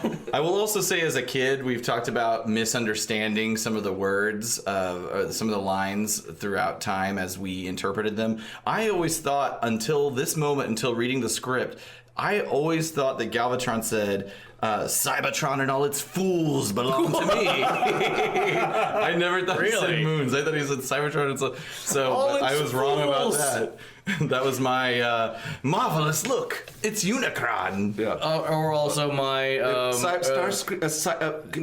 Is that you? Want to bet? Is it? Or is it? I always thought it was. Is it? as opposed to here's a hint. Right. And honestly, I think it works better. It would have worked better if they would have edited it to where Unicron eats one moon, Galvatron appears sort of put off by that, and then Unicron basically has a show of, well I don't give a fuck, eats the other moon. I like that sequential idea. Yeah, I think from a storytelling standpoint, it works better this way because then as soon as Galvatron asserts any kind of independence or like anger at Unicron, he gets punished. That's true. That is, I agree that piece. And then, so we get to that sequence here at about 36, 33. And again, all of this is great animation. There's not any shitty drawings in this entire last 3 minutes we've looked at, really. And Unicron's reply to Galvatron's exclamation is basically a high-pitched noise. It sounds like a million birds dying. There are bright red lights that envelop him throughout this whole torture sequence, and Galvatron just starts writhing in agony. Great shadow play, great lighting effects. We kind of, at around 36, 37, you zoom out, you see he's kind of on that pedestal in the Hall of Heroes, and all the other Decepticons are kind of reacting. I guess they can. Well, they may just be reacting to him writhing in pain. I don't know. Well, you see, literal shadows. That's true. Emanating off of everything. But again, maybe I don't know. Yeah, I did have that question. Like, is this only happening to Galvatron, or can everybody see this as the external forces that are affecting him? I don't know. And this is the first introduction of the fact that Unicron can cause pain to his creations or torture them into subservience. Right. There again is that empty space. I think that's where Starscream goes. Okay. I don't get it. Do we ever revisit it in season 3 of the cartoon? Yes, because when Starscream... This exact place? Because when Starscream's ghost comes back, and I know the episode, Octane is in the Hall of Heroes, and he's looking at Starscream's pedestal, and it's like broken. And I haven't watched the whole episode. I just watched some clips on YouTube, but I guess the presumption is that Starscream came out of it. I don't know, but then again, that lends credence to the fact that those things on the bottom of the pedestals are the sparks from the... Right, gotcha. So at this point, Scourge is offering a reminder to Galvatron that, remember, we belong to him. Go ahead. We're at 36, 38 to 36, 41, 42. And I feel like this is really terrible blocking in the next couple seconds because Scourge is talking, but we can't fucking see him at all hardly. Yeah, it's true. Well, it's because Galvatron's writhing in pain. And I just feel like that could have been animated better. And it's like he's his head's cut off. And I think it's animated fine. It's just laid out weird. Yeah. Yeah, I said, the blocking's weird. It's just not. It could have been done better, like over Galvatron's shoulder or something like that. So Galvatron brings out some of that kind of Megatron style point. He's like, I belong to nobody. And essentially the anguish continues until Galvatron kind of tumbles down the stairs. And he follows that crown. That's right. He follows like the crown. He tumbles. Clink. Nobody smashes him into the ground. And so then he says, and I'm kind of curious about this. I'd never thought about it before. So he says, I will obey Unicron. And I'm wondering if he's just saying to himself out loud, I will obey Unicron, or if he's saying, I will obey Unicron, right? I feel is like he talking to Unicron, or is it talking to himself? I think he's talking to the audience. I feel like he's talking to you. He does turn around pretty quickly. Of I belong to nobody. 2 seconds go by. Hey, I'm gonna walk that back a bit. He did the same. He did the Megatron, same thing. yeah. Megatron. And didn't Megatron say, I belong to nobody? Is that a callback that I've never picked up on? Oh. Yeah. He says, you belong to me now, and Megatron says, I belong to nobody. Yeah. Oh, holy shit. Editing Ryan here. Technically, Unicron says, I have summoned you here for a purpose. And Megatron replies, nobody summons Megatron. I just wanted to set the record straight there. We misremembered it. Now back to the review. Yeah. I have never put that together. I never did either. That's so for anybody awesome. who asks whether Megatron and Galvatron have any semblance of each other, I mean, they do, for sure. Just a reminder, this is a reminder Holy here that shit. got to reel back in a little bit. Unicron's 30 years of this movie, basically, or maybe 25. What are we? 31. They just celebrated the 30th, right? Yeah, 31 in August. So, Yeah. okay. Crazy. Oh, there's all these Easter eggs, man. I know. Going through it is great. So the anguish continues. He fell down the stairs. He says, "I'll obey Unicron." And I'm going to go back to a point that I made earlier. Galvatron should have really gone to Earth first, taken care of that business, fulfilled the part of, his part of the deal, and then gone and taken care of Starscream. It's not like he used any of the other Decepticons to go attack Earth anyway. So it's not like he could get some recruits. It is weird he doesn't use Devastator. I mean, they do build Devastator up to be pretty menacing. Yeah. Devastator. I mean, the ultimate weapon, and he's just like, we'll just fly around, I guess. That's coming up. Galvatron catches his breath, he recovers, and we basically end with him saying, "Decepticons To Earth. To Earth! Mm-hmm. Gentlemen to bed. Too bad for tomorrow, 9 for 9:30. 9:30. A continental breakfast." Gentlemen to bed. We rise at 10-ish. So we do have a new voice actor for the first time in a long time. We do, yes, Cool. that's right. And that is Scourge, voiced by Gordon Stanley, quotes, Stan Jones. He voiced Scourge both in this movie and the television show, Canadian film and television actor. So he was best known, and you guys might remember this if you watch these shows, as the voice of Lex Luthor in the Hanna-Barbera TV series Challenge of the Super Friends. But he did lots of voices. He was on Richie Rich. He did Kingpin and Doctor Doom on the Spider-Man series of the times.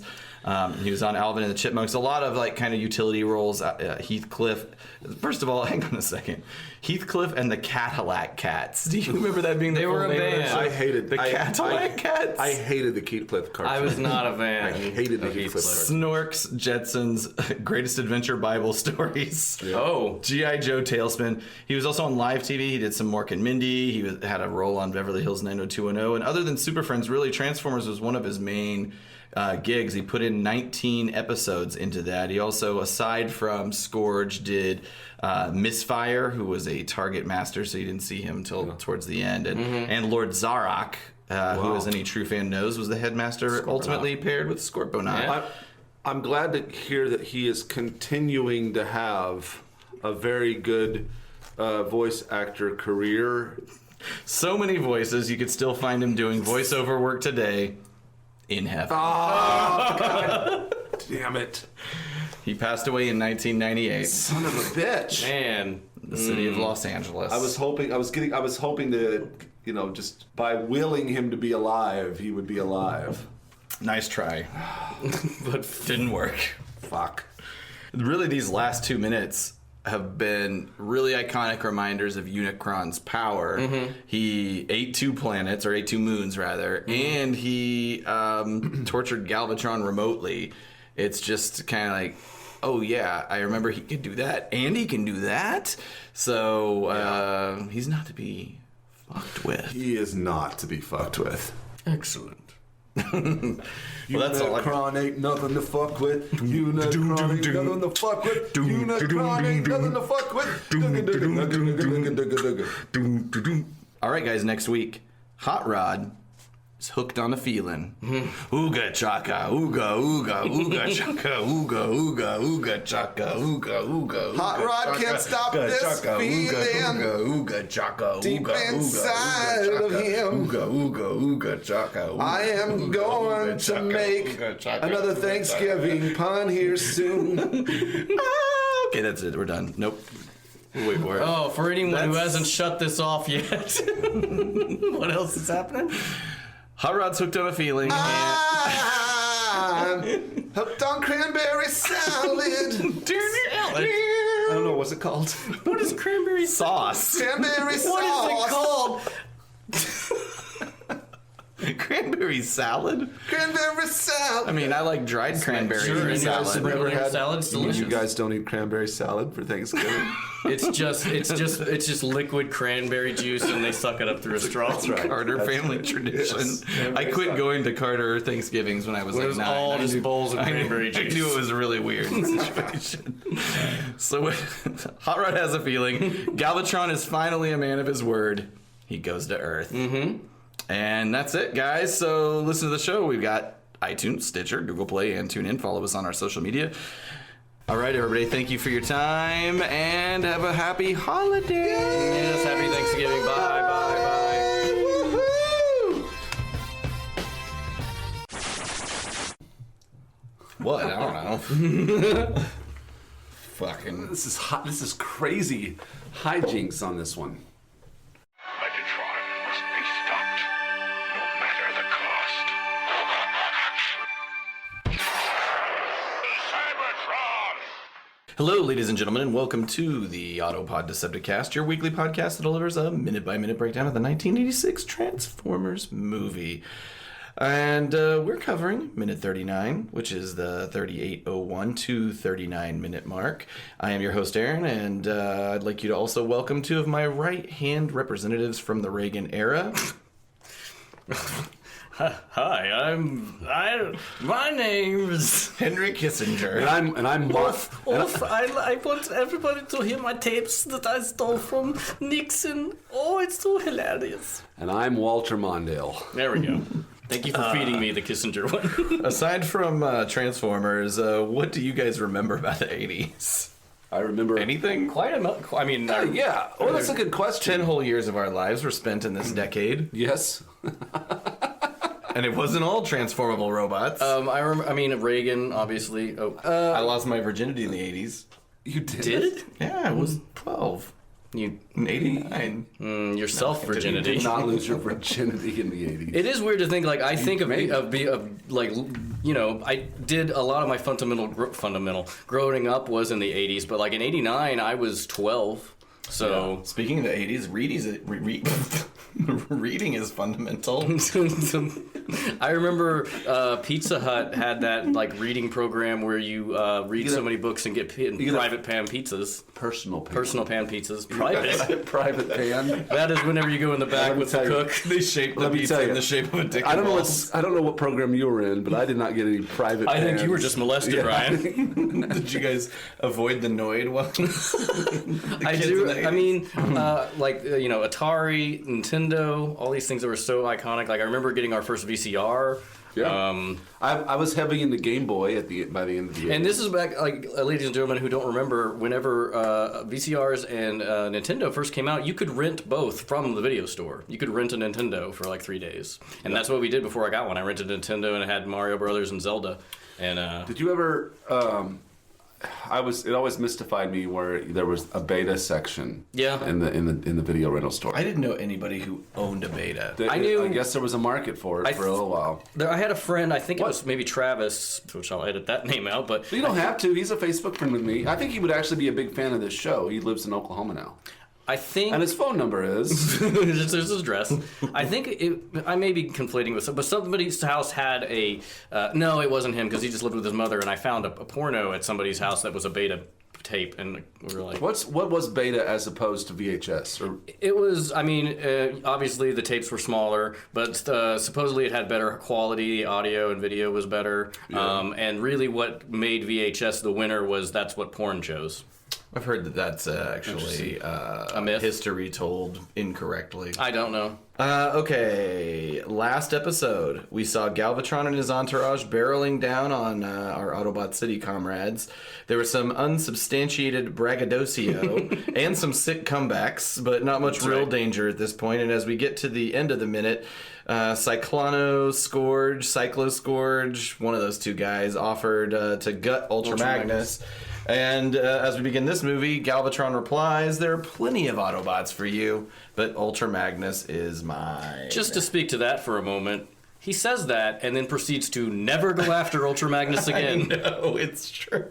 And not only, so his first attack is against Daniel and RC, then he fights the Dinobots. Well, actually, I did this a couple times because he goes after Daniel and RC and then comes back around and goes after Daniel, RC, and Hot Rod. That's right. And then goes after the Dinobots. So, skipping way ahead. But yeah, that's okay. And just back to that, I think we covered it last episode, but a note I had about Galvatron is piloting Cyclonus, so why would he argue with him about who gets to kill kill who. He gets to kill whoever he wants. It must be weird for Cyclonus to be flown. I guess it would be like Megatron being shot by another character, because like literally he pushes like the buttons to fire. Yeah. And here at 3807, RC and Daniel are running, and as you put it out before we started, Caleb, Daniel is just constantly in mortal danger. They need to he needs to not be there. He needs to be in Child Protective Services. Yes, he needs to not be there anywhere but there. Mm-hmm. Okay. So Daniel nearly falls off a ruined cliff. RC grabs him just in time and says, "Stay close to me, Daniel." Uh-huh.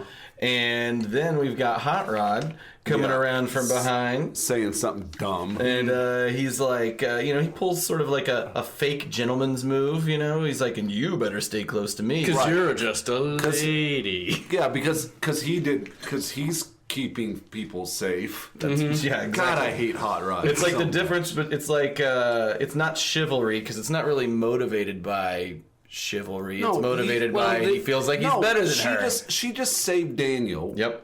And he just saw an opportunity to hit on her. Well, he's negging her. I think the implication, is like she saved a child, and so she's protective of him, and now Hot Rod is, as RC is now the child he has to protect. Yeah, and he thought of a good pick. This is a good opportunity for a pickup line. At this point, Cyclonus and Galvatron come around for another hit. Same Glauconus. Galvacon? I was just trying to do a portmanteau. Galvatron, Cyclonus, Galvaclonus, that doesn't work. Cyclonatron. There we go. Cyclonatron is attacking strafes at Hot Rod, Daniel, and RC. Same animated. Now I hate you guys. Before. Now I hate you guys almost as much as I hate Hot Rod. We deserve this hate. He takes another shot at him, and guess who saves the day? It's RC. Yeah, she pulls Hot Rod out of the way. Hot Rod's negging gets turned on its head, and this is classic Hollywood style 1980s Power Girl, Sybil Shepherd in Moonlighting, Jim and the Holograms, shoulder pads wearing, glass ceiling shattering, take no prisoners, alpha women attitude. And that was just off the cuff. You didn't have that prepared at all. With the warmth in her voice, it's indicating something perhaps a little romantic with Hot Rod, all the same. It is playful. It is. But I love Hot Rod's face at this point. Hang on a second. Stupid. He's like, "I just got saved by a fucking girl." So shocked. Meanwhile, Daniel's like in between them all, like, I just want to be. Anywhere but I want to be with my dad. Yeah. I was like, wherever. But put me inside that Unicron's gut. Yeah, just put me somewhere safe. And they're hitting on each other. It is interesting that in watching this movie as an adult, I've watched it many, many times as an adult, but in analyzing it, I really do start to kind of dislike Hot Rod. Whereas opposed to, when I saw it as a kid, I was like, he was the one I think you're meant to identify with as the main character, and like wanted to be him and whatever. Sure. But he's terrible. Mm-hmm. He's an idiot. Strangely enough, I wanted to identify with the Judd Nelson character in Breakfast Club as a kid because I wasn't a jock.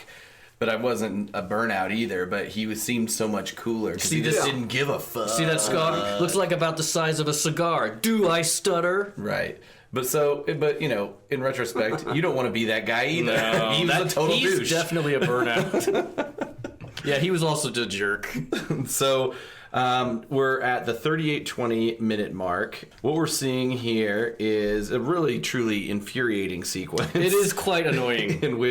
And to me, it's especially infuriating because it drives the on-screen action for like the next minute, into the next minute. Yeah, this is still happening, and that's Blur attempting to load the Dinobots onto the ship. You've got Blur, who, let's face it, an annoying character already, and the Dinobots acting in an exasperating manner. Blur doesn't really annoy me.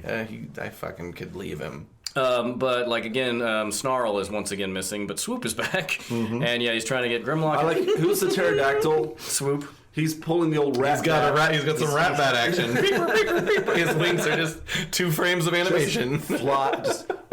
Which is ridiculous. Like, you'd think it would just be like a hovercraft situation or something, because obviously those wings cannot work as wings. I find it fascinating that it makes sense, but it was an interesting choice that they, for the most of the movie, the Dinobots are in their transformed mode. Yes, true. They very rarely are in robot mode. They're only in robot mode, I think, when they jump out of Prime's ship. There are some bits where, especially Swoop is, because it's awkward to have him standing. Oh, But they are mostly in Dinobot mode in the whole. It is probably because They're transforming into something else that's organic. They're transforming into an animal, and they're more playful that way. I think they're more iconic that way. True, yeah, that's true. It's like kids would rather see them in that mode. That's like it's right. not the same as a car. That's right. You see him trying to pull it. Yeah, there's more you can do with them, such as Blur struggling to pull a Tyrannosaurus Rex into the a spaceship. fucking ramp. Okay. And they're just being obstinate for no apparent reason. I just think they don't. I think Grimlock in particular doesn't like being told what to do. I'm smart. No, I'm really Yeah, smart. well, and then this is I had this point too. Before in the script, we didn't see this, but whenever they had trouble getting the Dinobots onto the shuttle to get off of Cybertron to go to Earth, and Bumblebee does like a little reverse psychology where, well, not really, but he tells Grimlock that he wants him to get on the shuttle because they need his help forming a strategy, and he's like, yes, me Grimlock, smart. And then he gets in the shuttle. Really could have just plugged that in here, but also I'm like, every scene with them, like, are they just meant to be comic relief? Because I don't like it. I think so. Yeah, I think so. I think it's annoying personally. I just think that I get that the Dinobots are dumb, but they're not so dumb that they don't understand that they need to get on a ship and get out of here. But whatever. It's just like it's part of the comic relief, I guess. I wish in the scene you were referring to earlier, when you said to use a little reverse psychology, I wish they would have wrote it in where Bumblebee was like, you need to go to Earth. No, won't go to Earth. You need to go to Earth. No, won't go to Earth. You don't need to go to Earth. Like a Roger Rabbit, Looney Tunes style. Like, when I say me go to Earth, me go to Earth. Exactly. That was pretty good, Greg Berger. Thank you. Ladies and gentlemen, welcome our guest host, Greg Berger. Me, Greg Berger. Who just talks like that all the time, actually. He's not a voice actor. So we're going to see, at this point, we're seeing Blur try and pull Grimlock up on the ship. And in some more recycled animation. It's like duck season, rabbit season, duck season, rabbit season. Edit that into where it looks like it actually was part of the conversation. I threw a good bit way late. I'm sorry. No, that's my fault. I wish I'd have let you I'm take sorry. that opportunity. That's okay. I was not paying attention. Just, I think that it's an easy cut for to just have to say, right, we're going to make you look so good. I mean him. It was not a good fit. All right, thank you. So they're pushing Grimlock up and attack Galvatron and Cyclonus. More recycled animation. It's at least good. I like the drawing. Whenever they're Cyclonus and Galvatron diving down and he's shooting, it's the same from whenever they were shooting at RC and Daniel. Twice. 38, 34 is where we're paused. And it is reminiscent to me a little bit of that scene earlier in the movie where Starscream is firing upon the pathetic fools. Yeah, the foreshortening where it looks like it shows like real speed and menace. Yep, it looks great. Galvatron again incensed that anyone would Grimlock breathes fire and Galvatron shakes his fist at him. I love that fist shaking scene. Like the way his face is modeled there just looks so great to me. It kind of looks like he's wearing a turtleneck a little bit. Yeah, I mean it's cold in Cyclonus. He's constantly got the air conditioning on. You got to keep it going to keep all that red light.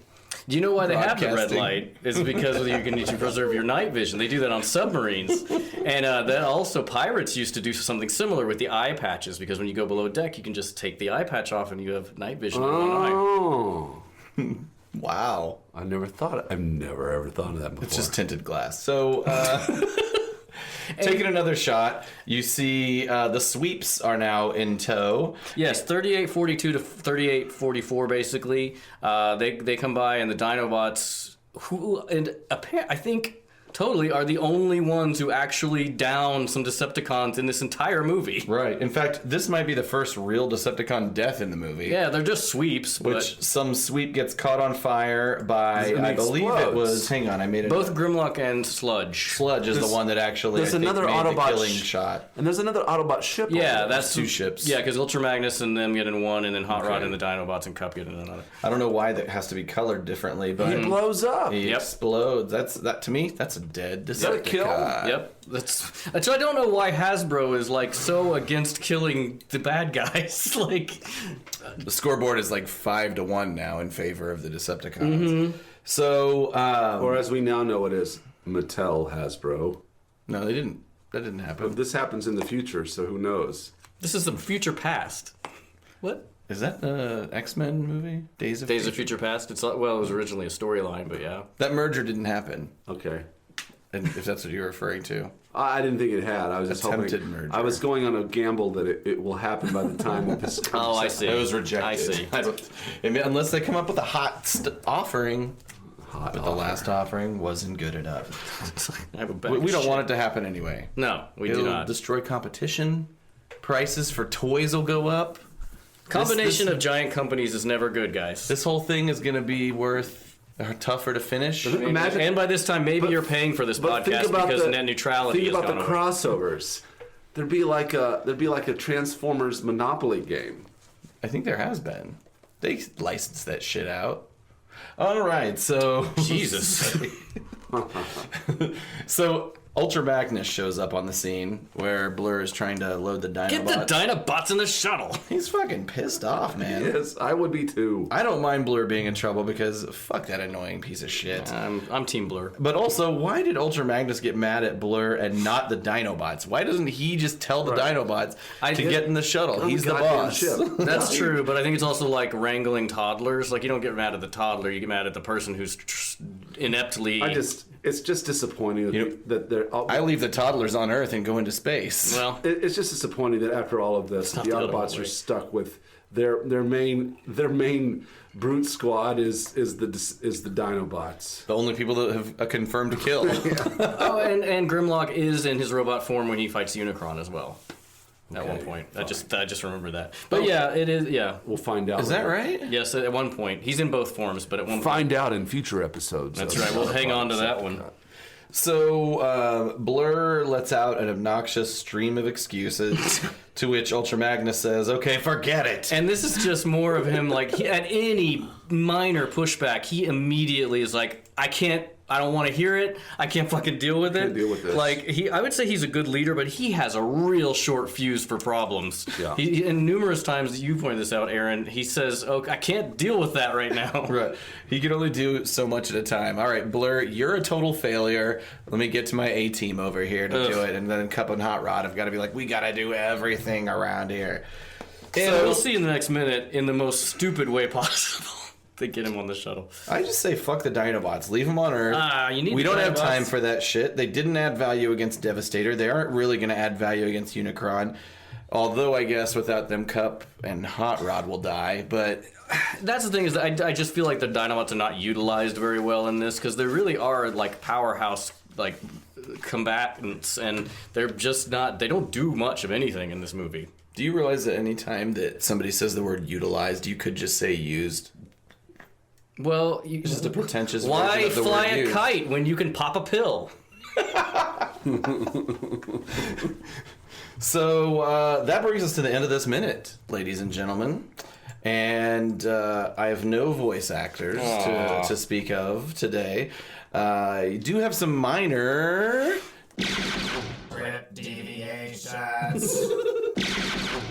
Sweet. Not too much of anything. Referring to the Blur Grimlock situation in my script, they do describe Grimlock as like a spooked horse refusing to be shut into a barn. There is a... Oh, okay. All right. That's all I've got. Okay, well, I can make up for that short amount because this is a long one.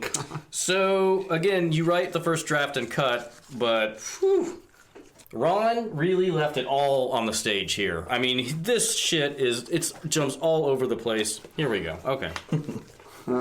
So in this one on the last minute, we saw that Galvatron did come down to Earth, but he's accompanied by an enormous ground force of the Insecticons and the other Decepticons that have been on Earth this whole time, in addition scary. to the new... Which, How many again? well, it's enough that they cast shadow over the entire landscape, and the noise of their arrival is creating an ominous buzz. So, Like a herd of locusts just approaching, Yes. metallic locusts. precisely. Yes. So in this one, it opens on Hot Rod, anxious to fight, moving back and forth, uncertain how to begin. Come on, let's get behind some cover or start shooting or something. And Cup says, steady, lad. We've got to be an army now, not a frightened mob. Which, And in this script, but also, they do try to make it like militarized, like their ranks and stuff, which is not apparent in the TV show or the movie really at all. Another angle, RC and Daniel. As Daniel looks up at RC, moves over to him protectively. Hot Rod looks at RC in the same way she's looking at Daniel. And RC says, "Stay close to me, Daniel." And Hot Rod to RC, "And you better stay close to me," which is... it's done much better in the movie where they're in actual danger, not just talking, standing on the ground. Ultra Magnus... Does she never have that, like... twist, like turning that moment on its head where she gets to prove that actually she's tougher than he is? Oh, no, absolutely not. Oh, okay. No, that's because in Ron Friedman's version of the script, she is just a helpless dame. Yeah, and it works better in the movie with the minimal amount of like agency that she's actually given, because she kind of gets that dig and shows that Hot Rod is a complete buffoon. But nah, they don't do that in the script. Ultra Magnus unleashes a giant sidearm and motions to Autobot groups to separate into 2 groups on either side of him. He adjusts the dials on a freestanding console beside him and seems preoccupied with that action and unconcerned by approaching enemy forces. Ultra Magnus, maintain positions until further orders. On Hot Rod, Cup, RC, and Springer, Hot Rod will be melted down on the spot. Springer, Ultra Magnus knows what he's doing, kid. Don't sweat your circuits. Somebody is very pleased with himself. I don't know if it even picked that up.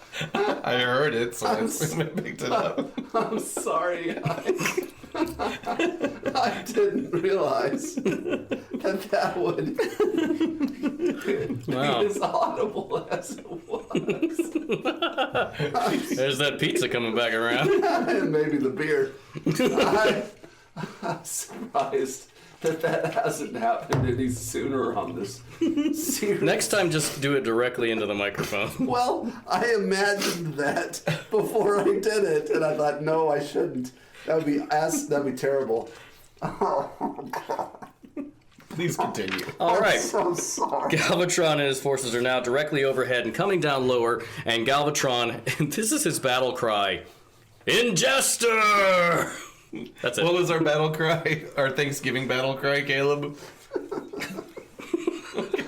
Never mind. All right, he's ruined.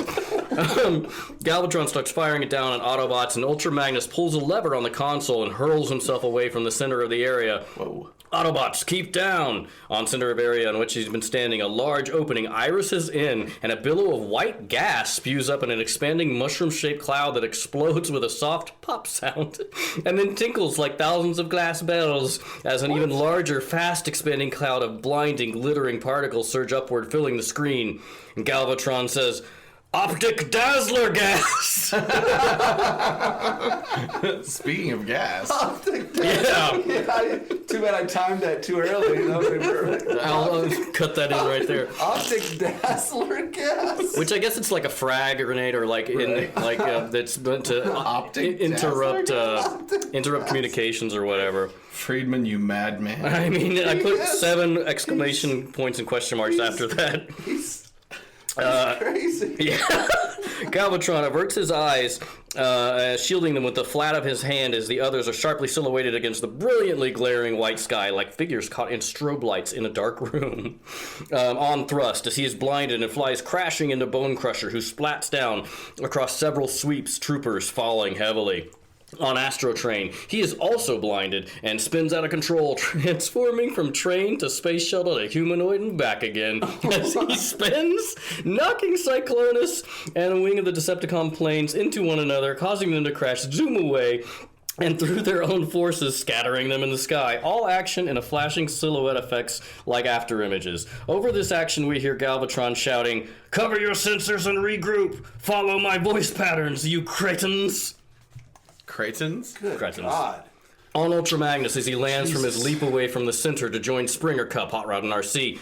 Autobots, fire and take evasive action. I mean, all right, this is basically, we start now the Autobot City Attack Part 2. He yells and aims his blaster skyward, shooting down Ramjet, who is recovering his sight and turning to strafe. And as Ramjet, in plan mode, streaks sideways across the sky and through more advancing Decepticons, Springer grabs Daniel under his arm and starts to run, followed by Cup and Hot Rod with RC bringing up the rear. So again, we're seeing where Springer is like the one who seems to be taking care of Daniel a lot. Scourge lands and assumes front rank position. Exterminate the Autobots! And RC aiming her weapon at Scourge, get exterminated yourself! And Yeah, fuck you. That Yeah. burn is not sick. it's not. You'll see in a moment, it's definitely not. She fires, and Scourge is bathed in RC's blast of flame, which licks and dances around his body, but doesn't faze him. He shakes himself as flames cease and continues coming forward, firing with his own weapon.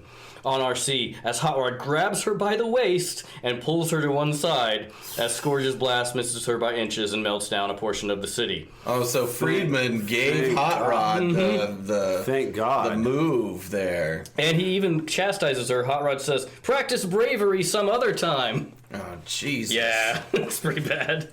RC protesting as Hot Rod pulls her to safety. But I made a direct hit. I assume that's how she sounded in his head. Hot Rod with a look back at oncoming Scourge. Not so loud. He'll hear you and get mad.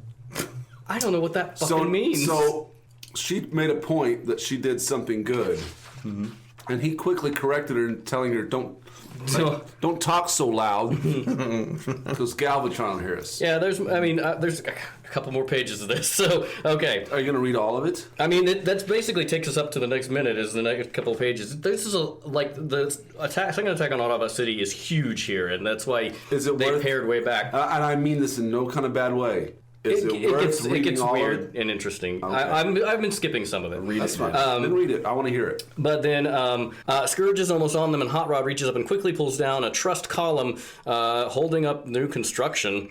And steel and structural rain down on Scourge, stopping him, burying him in his sweeps, allowing Hot Rod and RC to dodge other Decepticon fire and duck behind an armored retaining wall where Hot Rod drags RC back there just in time to avoid ricocheting laser fire.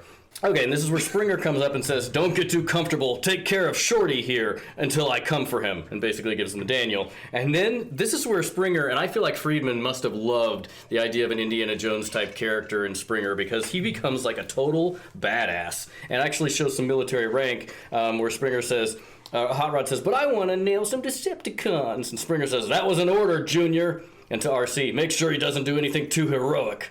He turns, tosses a cluster of grenades at oncoming Decepticons as Springer's grenades explode in front of the first trooper, causing him to fall to the trooper behind him that falls domino-like over him, and just to keep doing this until the grenades explode and they tumble away. Then Springer springs up and out with a mighty flexing of his knees, taking this very literally, and swooping sound, springing in bounds across the battlefield between the Decepticons and Autobots. Little on the nose. Galvatron watching Springer, shouting to Scourge and Sweeps, who have just joined him, "Destroy him!" And Springer darts this way and that in giant springing motion, so he works himself around and springs, but this is too many springs, between Decepticon groups, exiting just as Scourge turns and fires into other Decepticons, melting them down and enraging Galvatron. And there's a lot more of that. We can skip some of that. There's more just One thing fighting. I have to say as we talk about this, like we talk about these hordes of Decepticons. Mm-hmm. Like Friedman wrote himself into a corner here because and he should have known better, because he's written for this show the entire first season. He knows there's like 10 Decepticons. Right. Where are these hordes coming from? Like, there's no way that this can actually be made. Is it possible? Is it possible that he's writing? He's like hedging, where he's like, okay, I want him to put in like 10 Decepticons. But if I write 10 Decepticons, they're only going to put in 3 Decepticons. So I'm going to put 10,000. So I'm going to put 10,000. Because I want like... He got his way. So strategic. He's overriding... I wonder if he's overriding in order to get to the mark of kind of where he anticipates it being. Well, and again, like in a first draft, you write, like, you just write, not thinking about necessarily continuity or like what it's going to be at the end, and then you cut. I can see him now. He's on a coke-fueled binge. He's just like... It is the 80s. Yeah. And then that's where we get to Blur trying to load the Dinobots. And this is where it gets, there's a weird like digression where the Dinobots, and this speaks to your point, Aaron, where they say Grimlock is like a startled horse. Well, in this one, there are flames all around them, and they're acting like that, like a horse in a barn fire. Ooh, me sludge hot, too hot, too hot. What? Yep. And then there's a part with Ultra Magnus comes up with Perceptor, and Perceptor does some pretty awesome shit here. He's been looking uncertainly and turns and deftly dispatches 2 sweeps with the flat of his hand in a slicing karate move, which cuts them in half through the torso. What? What? And then Ultra Magnus says, Grimlock, steady yourself. Activate your temperature monitors. What? Yeah, so they're too hot. They just have those? Yeah, I don't know. This whole part I wrote, what the fuck is this? Yeah. Why would you? And so then he becomes aware of what Ultra Magnus has said, claws at his chest, opening a concealed panel, pressing flashing lights. Me Grimlock understand. A whoosh of air, and Grimlock's color changes, like metal cooling down from red hot, and he sighs contentedly. Turns and starts swatting Sludge, Swoop, and Slag, who swat clicks in each Dinobot's temperature monitor, cooling them down instantly. What is this? I don't even know. So they were too hot, and that's why they wouldn't get on the ship? It was like making their brains scramble? Well, the city that's burning, is making them panicked, and so I mean, it's real weird. I don't understand this. Turn on your Cyber Prozac administration module. They going through menopause? Maybe so. Oh, and then Ultra Magnus, get the Dinobots on the shuttle. We need their power. At least he explains that. Dino. Blur's like, Blur, power for what? What are the Dinobots going to the shuttle for? I don't understand. Perceptor, why to live and fight another day, of course. Can't you see Autobot City is finished? And that is where Autobot City is in flames, towers melting, walls exploding and collapsing. Good God. A melting in a flood of rock turned to lava. Absolute destruction and desolation is everywhere, and the sky is dark with smoke. I mean, it's almost like he should have abandoned the city earlier and gone after the Decepticons, but that is where I will end that minute. That was a lot, so, whew. Man, but Good God. it's just so much. It's time, I think, gentlemen, for us to summon the... We can. I am the ghost of the iconic moment. You just made your eyeballs go in 2 separate directions. Yeah. Like a chameleon. I've had a lot to drink. So, to me, the iconic moment. This one wasn't much for iconic moments for me, but I did feel like that even before Homer Simpson's fist-shaking, murmured threats became iconic, the sequence of Galvatron shaking his fist imprinted itself upon my brain, and I do it to this day. If things aren't going my way, I do like sort of a jokey fist shake. The joke is I am filled with rage, but I'm pretending that this is fine. That's all I got. Caleb, did you have a... I do. Let me think about that. I will tell you mine. Go ahead. I like the you better stay close to me than you better stay close to me. Because, again, it is turning it on its head where it's like, Hot Rod's the goof. But then also as a kid, I was obsessed with romance. Like, all I ever wanted to do was be in love. Like any movies where there is like a will they, won't they, I was a sucker for that, like Sam and Diane or Jerrica / Jim and Rio. What about David Addison and Maddie Hayes? Yeah, there's that. So yeah, that was basically I'm sure there are references that aren't 30 years old, but I don't have any. I wonder if Bruce Willis read for the role of Hot Rod. I wonder if in an alternate universe, Bruce Willis. You better stay close to me. I should watch. I should watch Moonlighting because I know you guys are all about it, and I should check it out. You should watch at least the first couple seasons. Right on. After that, it's diminishing returns. 5th and 6th get bad. I've heard I haven't watched them, but I've heard that it was to the point where that they wouldn't even film scenes together. Right. No, they would not be in set together. They fucking hate it. Which is why she's, I think, in those seasons, like, is on the other coast. In the 5th season, which I have watched. No, I think she moved back to Chicago, which is where she was from. She's the from third coast. So she's there. Anytime they do interact, it's over the phone. I have not actually watched this. I've not finished the 5th season. I own the 6th season. I haven't watched it, but I need to. I want to watch it because I've heard that they try to... Like, at some point, they do get back in the same physical space, and there's some like, old-school moonlighting hijinks, but still the magic. This is also, like, Bruce Willis. Basically, once they banged, all the magic went out of the show. What's the story? I mean, like, was he hard to deal with and she hard? They just were incompatible in real life? I mean, what's the deal? Bruce Willis was an asshole, like, from the jump. I mean, basically, and I don't remember where I heard this, but an interview with the guy who plays Booger in Revenge of the Nerds. That's the story I heard. That's the story. Yeah, and he says like to on him... a bus, he was like the scene was like on a bus or some... Anyway, yeah. But yeah, he says, Bruce Willis says to him, hey man, you were in the movies. Why would you ever come back and do TV? So Bruce Willis just always wanted to do movies and was just like, as soon as he could do movies, he wanted to get out of there. I see. All right. Also, fuck you, Booger. Get off my set. Get out of my trailer. So, did you figure out your iconic moments? Nope. And all of that banter? Nope. All right. Next time on the Autopod Decepticast. The Dinobots are still stubborn pieces of shit. Yeah. He was hoping to work at him. Also, Grimlock transforms into basically what amounts to a sweetly annoying, attention-seeking Labrador. Yeah. Again, that comic relief shit. And that's it. Yep.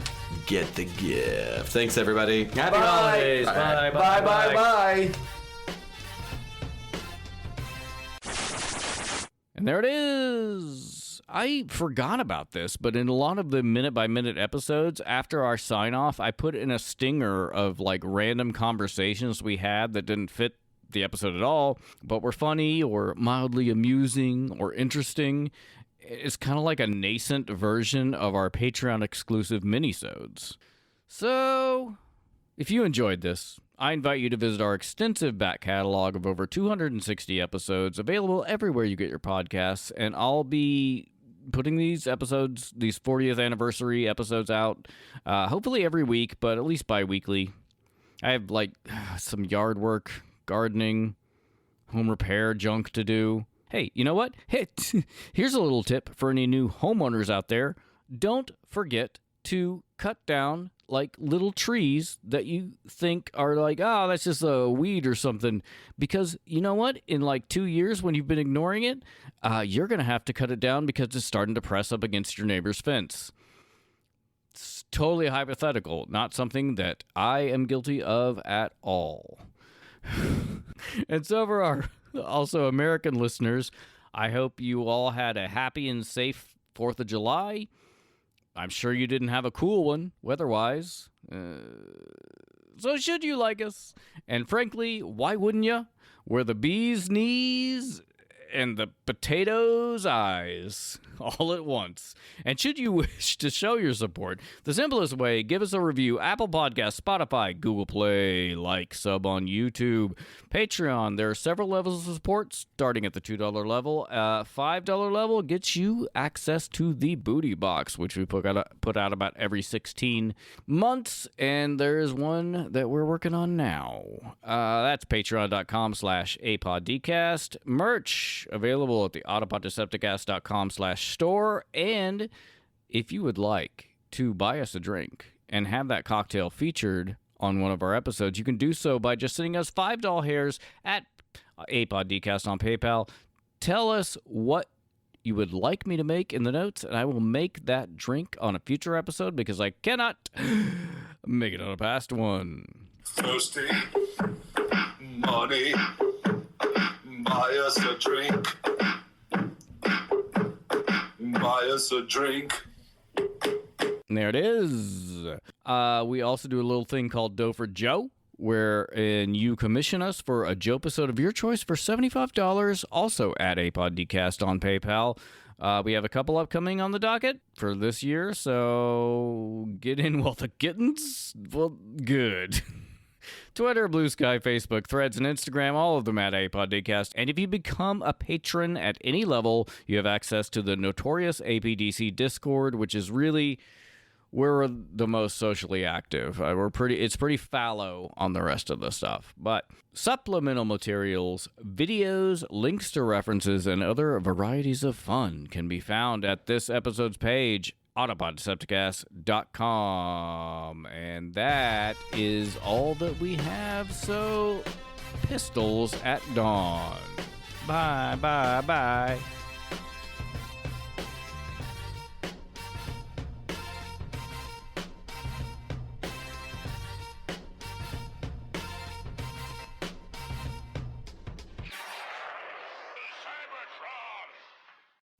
Cells is the sponsor of Autopod Decepticast. Yes, yes, yes, yes, yes, yes, yes, yes.